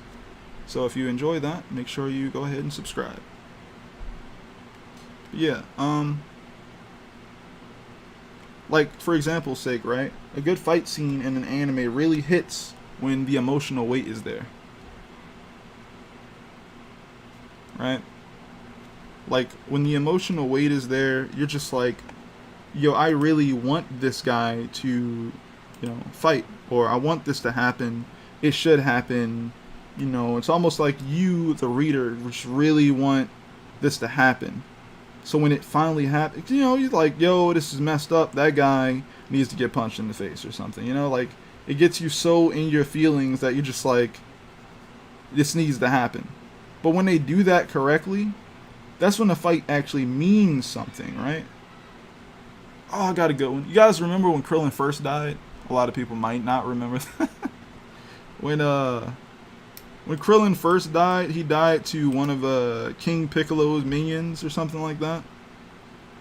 It was really bad. It was like, it was a scene in Dragon Ball when Goku and Krillin had, I think they were done with the first tournament or some crap like that, right? Or whatever tournament it was, right? And then Goku was about to leave. They were both leaving. Krillin and him was leaving. And then Goku was like, oh man, like, I think I left such and such back at the dojo or the tournament area. And Krillin was like, oh, don't worry about it, man. Like, I'll go get it for you. Go ahead along, you know, and go chill. And he's like, you sure? I can go back and just go get it. No, man, like, you did such a good job at the tournament, you know. It's a little bit I can do, man. Just go back and get your hat or whatever the heck you left, and he'll be right back. And they made it, you know, he was like, okay, cool. We'll see you at Roshi's or whatever the heck they were staying at the restaurant. And it was the first time Goku didn't eat food in anime history, I swear. He sat there, and he was just sitting there, and everybody was eating, and he was just like, looking at his food, and he was just like, something's wrong. Krillin hasn't made it back yet. I gotta go see what's happening. And he left, and he went to go check, and he found Krillin with like a hole in his chest, dead somewhere. in the tournament area, and he was like, what the heck happened? Like, that's insane. This ain't even possible. Krillin's really strong. Who could have did this to Krillin? And he was, you the reader, like, what happened to Krillin? They just fought the tournament. Like, you already knew all the people were there. You just like, yo, who put a hole in Krillin's chest? What's happening? And then, you know, Goku went on this quest to go find the culprit who killed Krillin. You're just like, yo, what happened? And then when you find out, it's like, oh, it's this dinosaur looking dude, you know. You're just like, oh yeah, he about to get that work. He about to get them hands. And you know, Goku did give him those hands.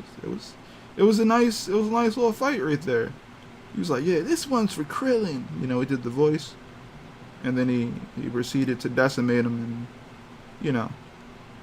When people died in Dragon Ball, it always slightly looked comical because the art style was kiddie, you know, it felt kiddie or whatever.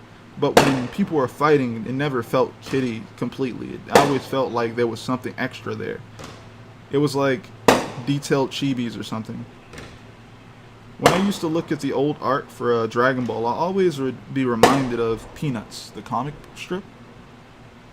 It's like the little thing he used to do with the cheeks and like the way he did the lines for the mouth. I always thought maybe he looked at Peanuts for that inspiration, because it looks very much like that to me.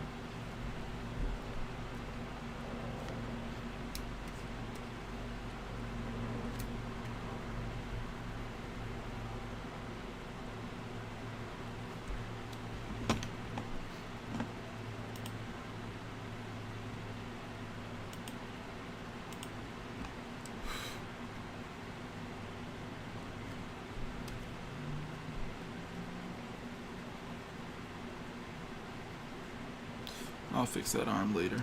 Let's see what else we got here.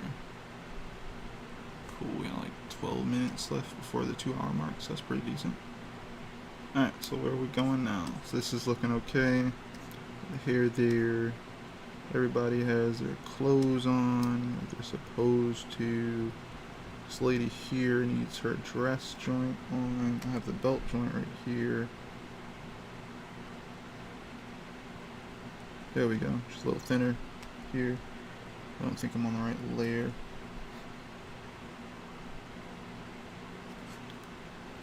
A lot of Japan art has its origin in the States. Oh, really? Interesting.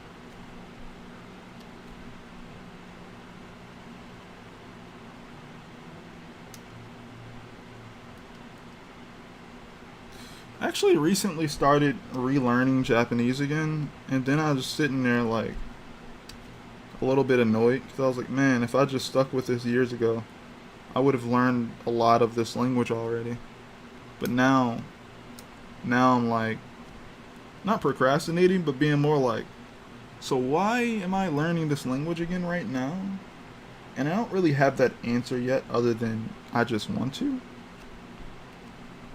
Um, I don't think it's a bad thing. I think people do a lot of other things just because they want to. Learning a language isn't a bad thing. But a part of me is just like, but why am I doing it right now? I feel like the world is a lot more put together, if you will, or integrated. I feel like I'm gonna waste time or something. But then again, I thought of the same thing back in the day. I always thought, yo, later in the future, they're gonna give you something that you're gonna be able to like wear on your head or some crap.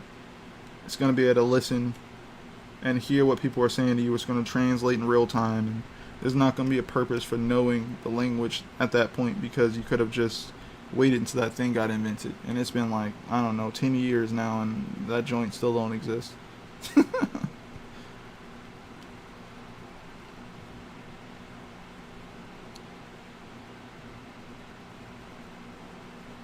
I really thought that was going to exist by now. I was like, yeah, that'll probably exist.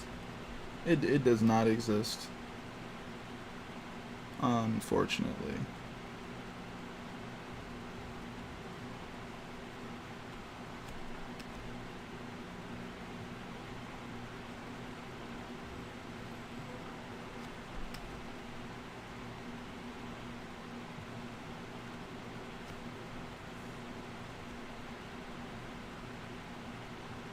I'm gonna give this guy like some ripped up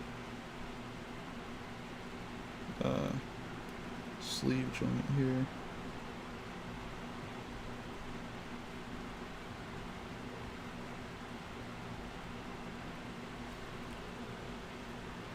There are apps that can do that in your phone.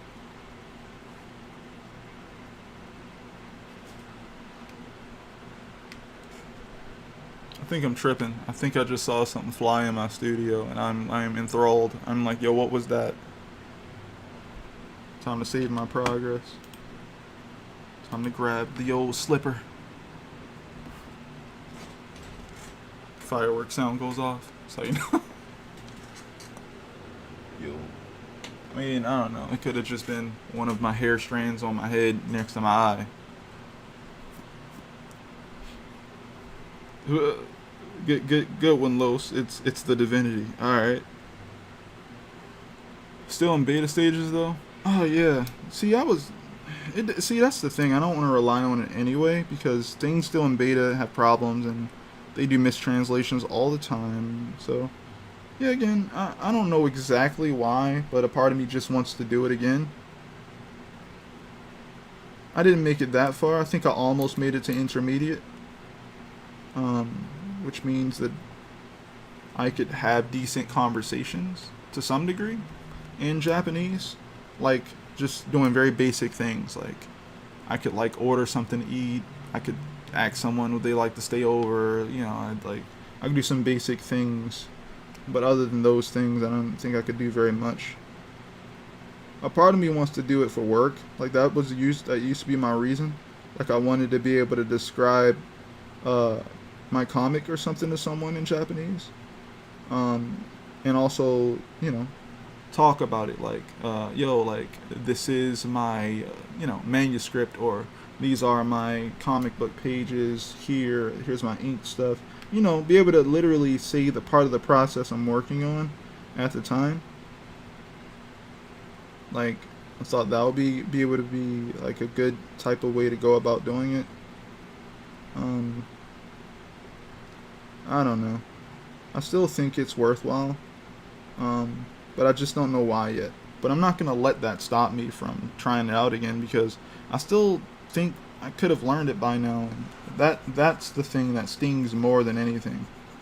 Just the fact that I didn't keep going with it. I like to say that life happened, but I guess I could also say that it wasn't important enough for me to come back to consistently, other than whatever was happening in my life at the time.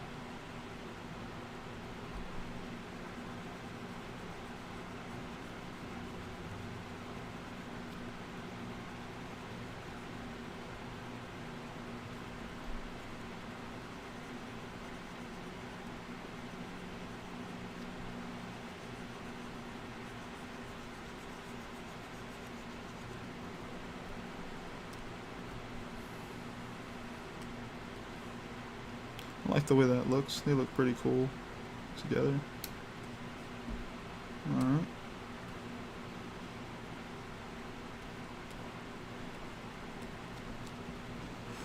Alright, let's see here. What else do we have? Yeah, it's the bald guy. Yeah. Alright. I think these are okay. Sorry about my voice. I actually haven't drunken anything during the stream. Because yeah. Wait, no, I did. I drank like twice.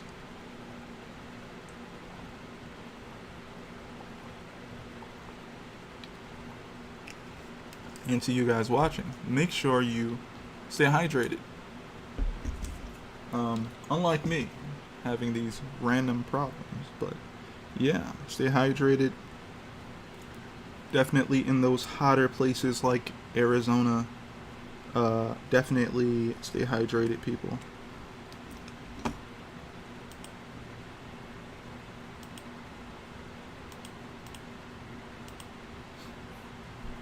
actually like this already. A part of me is like, I don't want to change it. It doesn't really need to change much, but I think I'm gonna just draw on top of it.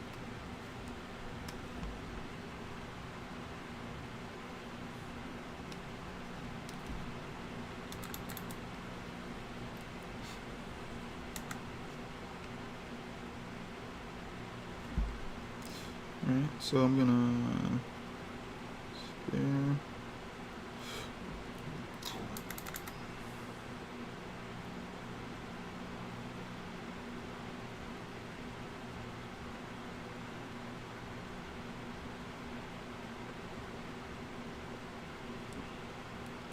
Don't like that very much.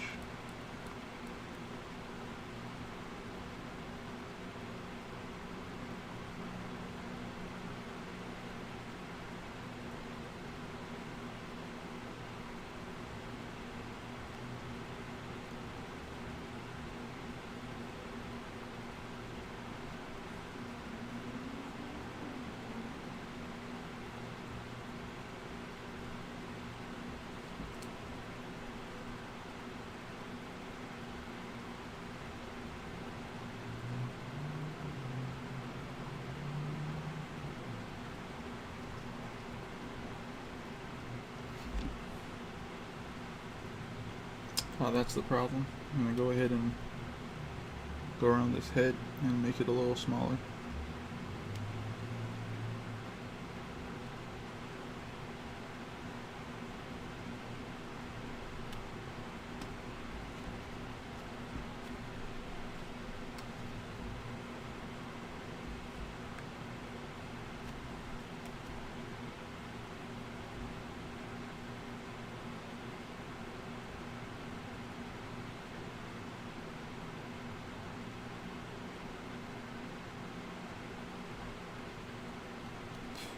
But yeah, fight scene stuff don't matter until you actually do the work to make someone feel something before the fight.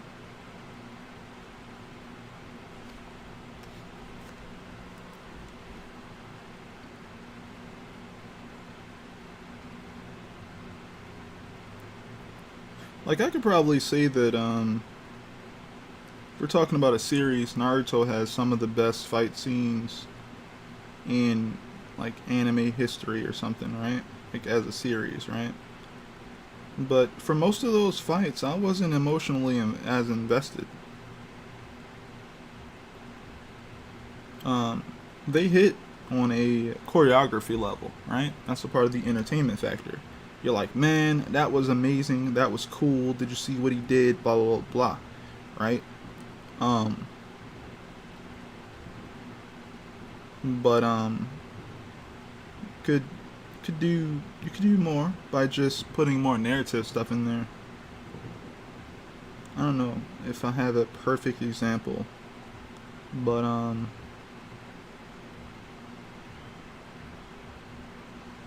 don't know. I feel like actually Naruto has good examples of those too. When they do hit right, when Kakashi was fighting Obito, that was a good emotional fight there for both of those characters, I assume. I do think it's funny that in all their years of fighting, they ended up having a fight where it mirrored something they did when they were younger, like like real young. And I'm just like, how are you guys still here? What is this, a memory battle? Yeah, I remember when you used to do this, yo. Yeah, yo, and after that I did that, I would do this. I'm like, yeah, yo, and then I would hit you with the joint. You know, I'm like, okay, where I remember I used to get hit with that, and then, yeah. It was like this is how good of friends we used to be. Let's have a fight. Let's see if you remember that one fight we had where such and such happened. Yeah, yeah. It's like, okay, let's do a mock battle like that. But no, that was pretty decent. Obviously, the biggest one will be both Naruto versus Sasuke fights, but I would say the first one is the more. You know what? I would say yeah, the ending of the first one was real good. The first one, before they did the Sasuke backstory thing, in between the freaking fight, where Sasuke was just like, you don't know what it's like to you don't know what it's like to have a family to lose it type thing. Like you are already alone type thing. Um, thought that was a messed up thing. That was a messed up thing to say to Naruto, but it also made sense at the same time. It was messed up, but at the same time, right? You don't know what you have until it's gone type thing. Whereas though, if you never could experience that thing, you don't really get. It's kind of like Naruto is lonely, but if he, it's almost kind of like this thing where it's like Naruto's lonely, yes, but he can only imagine what other people like have. But Sasuke actually knew what he had, and then he lost everything type thing. So he's lonely now, and he only has this one goal in his head to do this thing. And I guess it's like, it probably feels horrible at the same time too, like on both of their accounts, because the person who he loved a lot, who he looked up to, became a villain, killed off all the other people he really cared about, supposedly, took everything away from him, and just was like, yeah, find me, little brother. Yeah. And every day of his life, he's got to wake up thinking about how he wants revenge. Naruto just wants to be not alone. That's an easier goal than, I don't know, giving up on revenge, I guess. Yeah, anyway. See, just stuff like that, right? When you write certain things that can make a person think about multiple scenarios of like right and wrong, and what's the lesser of two evils and all that good stuff. When you can write material like that, it stays in people's minds, and it means something before the fight, But yeah, the fight at the end of this series didn't hit as hard for me compared to the first one, because if they were gonna fight, I feel like they should have fought when Sasuke was about to take out Sakura. That would have been perfect time for Naruto to put hands on Sasuke.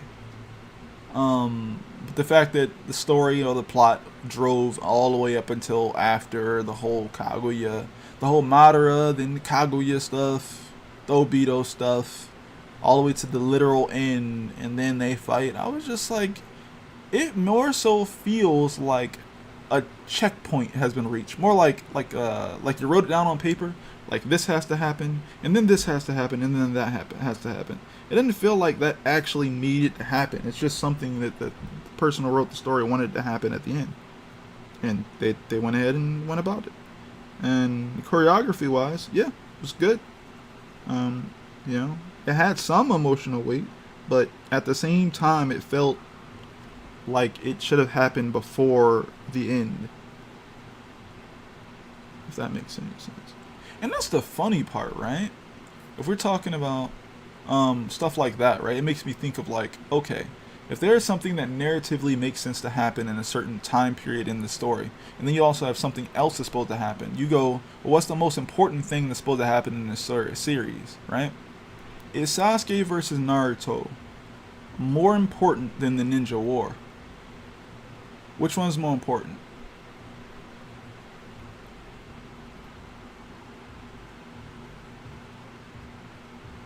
I'm asking that to you guys.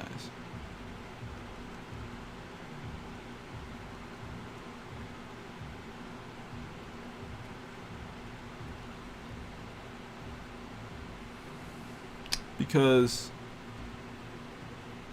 like an Xbox achievement, this plot point has been unlocked. Good job. It's like, no, that's not what I want here. But like,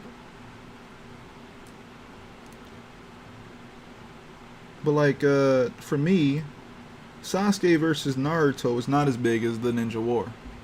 Never could be. It's the freaking Ninja War. It involves more than just Naruto and Sasuke. Naruto and Sasuke could be generals in said war. None of them pick the side that says one, I'm a ninja, and the other one's not a ninja. They're both ninja. They could, you know, a lot of stuff could happen. Here's my thing.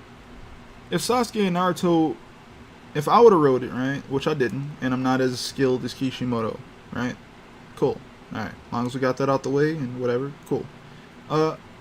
If I would have wrote it, I would have been like, okay, Sasuke and Naruto should not happen at the end of the story, because it should happen before the end of the story. I would love to have Sasuke as an ally, or out of the freaking way in the story, or something, you know, like, I don't know. They wanted the war to be backdrop to their story. That's my thoughts. That's just a lot to me. Like, the good thing is that Itachi, the most broken character, or one of the most broken characters plot-wise in the whole story, exists, and he helped kind of just take care of things, if you will. But my thing is this, right? And this also goes with something like Game of Thrones, and I'll bring that back up when I finish this point, right? If something is more important than the story, if something has been imminently consistently happening, you take care of that thing first. Like, that thing should come first. Like, okay, you got Sasuke and Naruto beefing, right? And there's a lot of stuff in between their beef that makes certain things convoluted for both characters, for them both to understand. This makes sense. This is some ninja stuff, so of course things aren't going to be clear cut. It's going to be very much muddy. You're going to have to read between the lines and all that crap, right? But once you go through this ninja war, if the ninja war pops off, the ninja war should happen. But within the ninja war, Sasuke versus Naruto should have happened, ended, and then the ninja war should have been still going until the ninja war is over. There should not have been possibility to be able to fight during the whole war. None of that happened. And then at the end of the ninja war, after they beat Kaguya, then they fight? Like, nah, man. They should have fought during the ninja war, and then things should have kind of filled out, like, yo, you gonna be a villain? I'm gonna have to kill you. Yo, you gonna do this? Alright, cool. You good? We working together? You good? Boom, been friends, allies, and then finish off the Ninja War together, and that would have been great because you'd had a tag team match between all of these things, and you'd have seen how Sasuke and Naruto could work as a team instead of being consistently on opposite sides. I guess that would take some of the tension off, but you could still build the tension because you still have Madara, you still have Kaguya if you want to do that as well. You know, you still have some tension, and then you have the political side of it if you wanted to go there. So I don't know. Oh, when I said I was gonna come back to the Game of Thrones stuff. Sorry for anyone who was in pain thinking about Game of Thrones in those last 2 seasons, but I get that winter was coming, and winter had come. The plot twist betrayal. I know that winter was coming, and then when it came, and all that good stuff. But there is no way I think that Cersei should have been the last thing in that story. There's no way. There's no way Cersei got to be the last thing in that story. I don't care how good of a character she is. She wasn't a moment. The moment was winter is coming. And in my opinion, when winter came, there should have been a plot twist that involved Cersei instead of her just being able to chill at the end of the map. Like, she got to cheat the system because what was it called? Geography, man. It's just literally got to chill because of geography. Like, yep, I'm at the end of the map. That's just where King's Landing is. If they kill y'all, and you know, and we don't got the force to fight them, I'm gonna blow this place up or some dumb crap like that. And I'm just like, man, this is really whack, man. Like, I can't believe she got to live through that. They really went from this really hardcore war plot where a lot of them ended up dying these really savage deaths, and they had to go freaking hunt down Cersei at the end. I'm like, man, this is whack. Because there was no tension going into that, you know? Like, there's no tension going against Cersei when you just fought White Walkers, you know? These undead guys. One of them joints was flying a freaking dead dragon. Like what type of tension am I about to feel going from a war zone like that to fighting Cersei and her people? Cersei's not powerful as a person. She has her will embedded all over the people who she's above, essentially, in this place. It's such a different ball game. I felt like watching that, I just felt like, what was the point? There's just really no tension here. I don't feel like think about it. If Arya would have died during Cersei's part, that whole series would have been completely ruined. Because how the heck you live through the White Walker stuff and then die to what's going on with Cersei? I would be so perplexed. So yeah, that didn't happen. But they made it feel like, ooh, you should really leave. It's going to get really bad here. And I'm just like, really? I was like, why would it get so bad that you feel like why are you trying to fake me into like feeling like something's gonna happen bad here? Like that? No, I didn't feel that. Some people have a problem with power scaling their villains.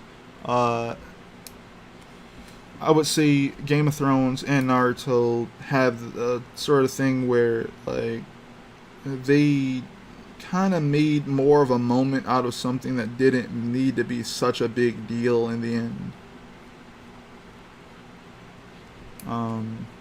Yeah. I don't know.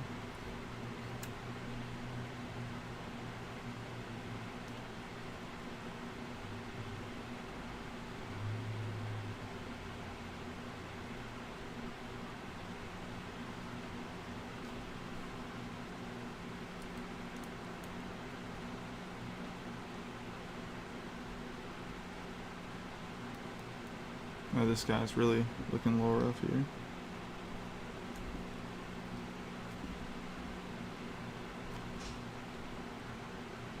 Yeah, this sketch looks a little off actually. Where's my pencil tool? I can make something of it, but I don't like that very much.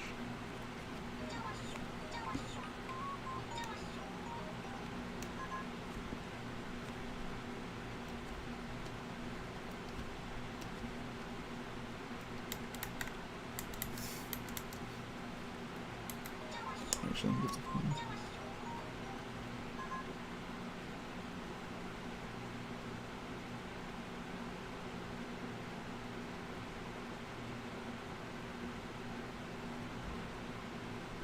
I think we'll finally be able to be done with this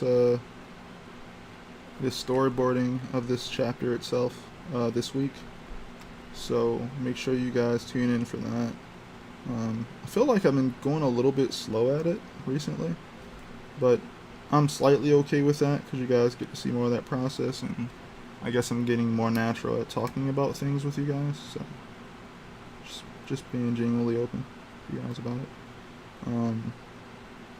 But yeah, I'm gonna get faster. I usually can knock these out, but I guess I'm a little bit rusty. Just a little bit. I did take that month off for a while, so yeah. I feel like in about, it should only take 2 videos, honestly, if at all. It should take 2 videos. So tomorrow's video and the next today's video, we should be finally able to do physical stuff. Depending on the weather, I will change things up, right? Because I don't want to be over here sweating on my originals and stuff like that. So if it gets too hot and I can't really fix that, and you know, it means that I'm going to have to give you guys some other content, right? So it'll be okay. I might work on some other art with you guys and stream some sort of fan art stuff, or figure drawing or something like that. We could talk about stuff like that. But yeah, if it is a decent weather or a decent temperature, I'll definitely be working on my physical art as far as the comics go, and I may also be working on oh no man, you good. Or I may also be working on like my Battle Angel Alita stuff. I have a Luffy still to work on that I haven't finished, so I'll probably work on that stuff with you guys.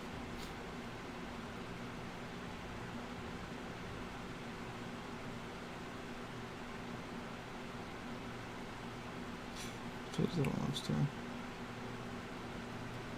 Alright, that was supposed to be there.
I think these are the last 2 pages here,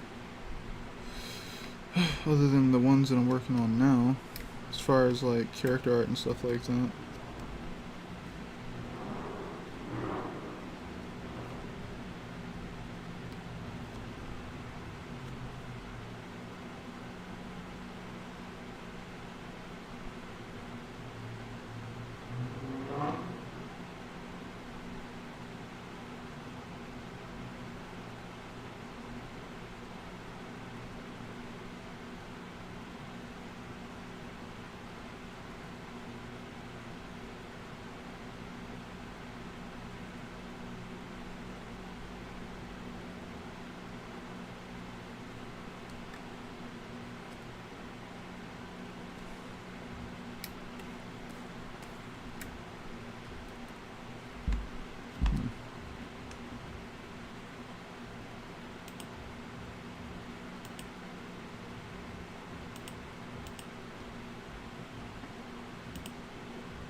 Alright. And this guy has on a black shirt.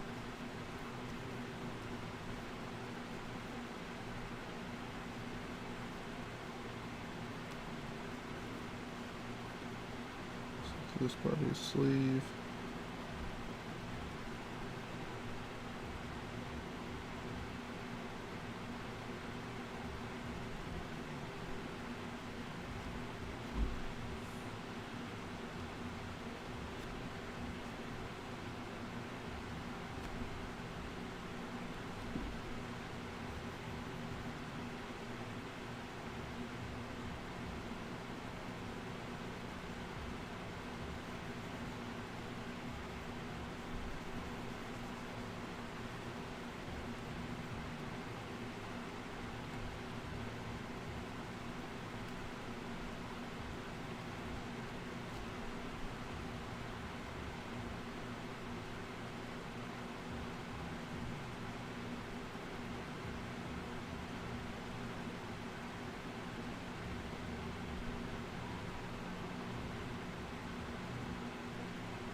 Alright.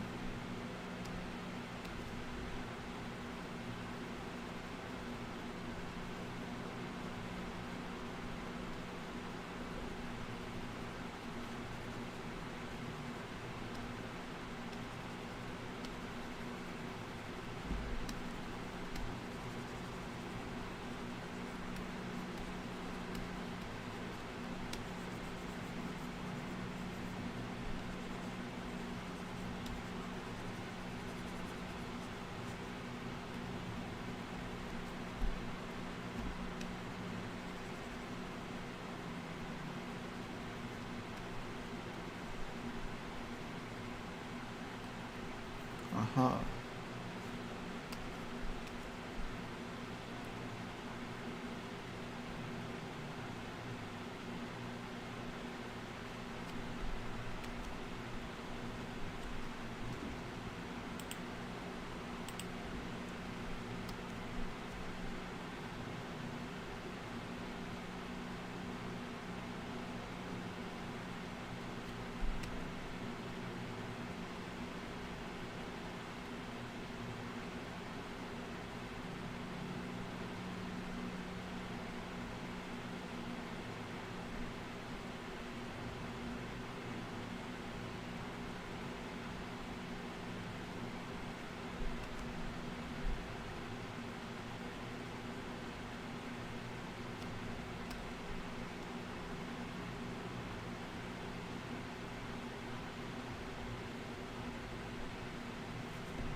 Hmm.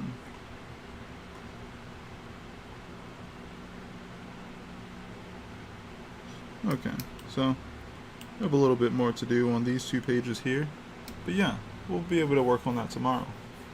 Remember, I do this, guys, at 9 p.m. Eastern Standard Time every weekday. I'll be back tomorrow with another video for you guys where I'm working on this comic, working through the process of it, and talking with you guys. I thank every one of you guys for coming out tonight, hanging with me, and I hope you guys, your projects are turning out well. It is definitely getting a lot hotter, so make sure you also stay hydrated and whatnot. Still really proud of the work we were able to do on stream together. I think it's really turning out really nicely, so happy about that. And I'm happy I'm able to, share all this stuff with you guys. There's a scene where in City Escape, with Cityscape and their poster. Can I use your post and billboard? If you want to, yeah, sure.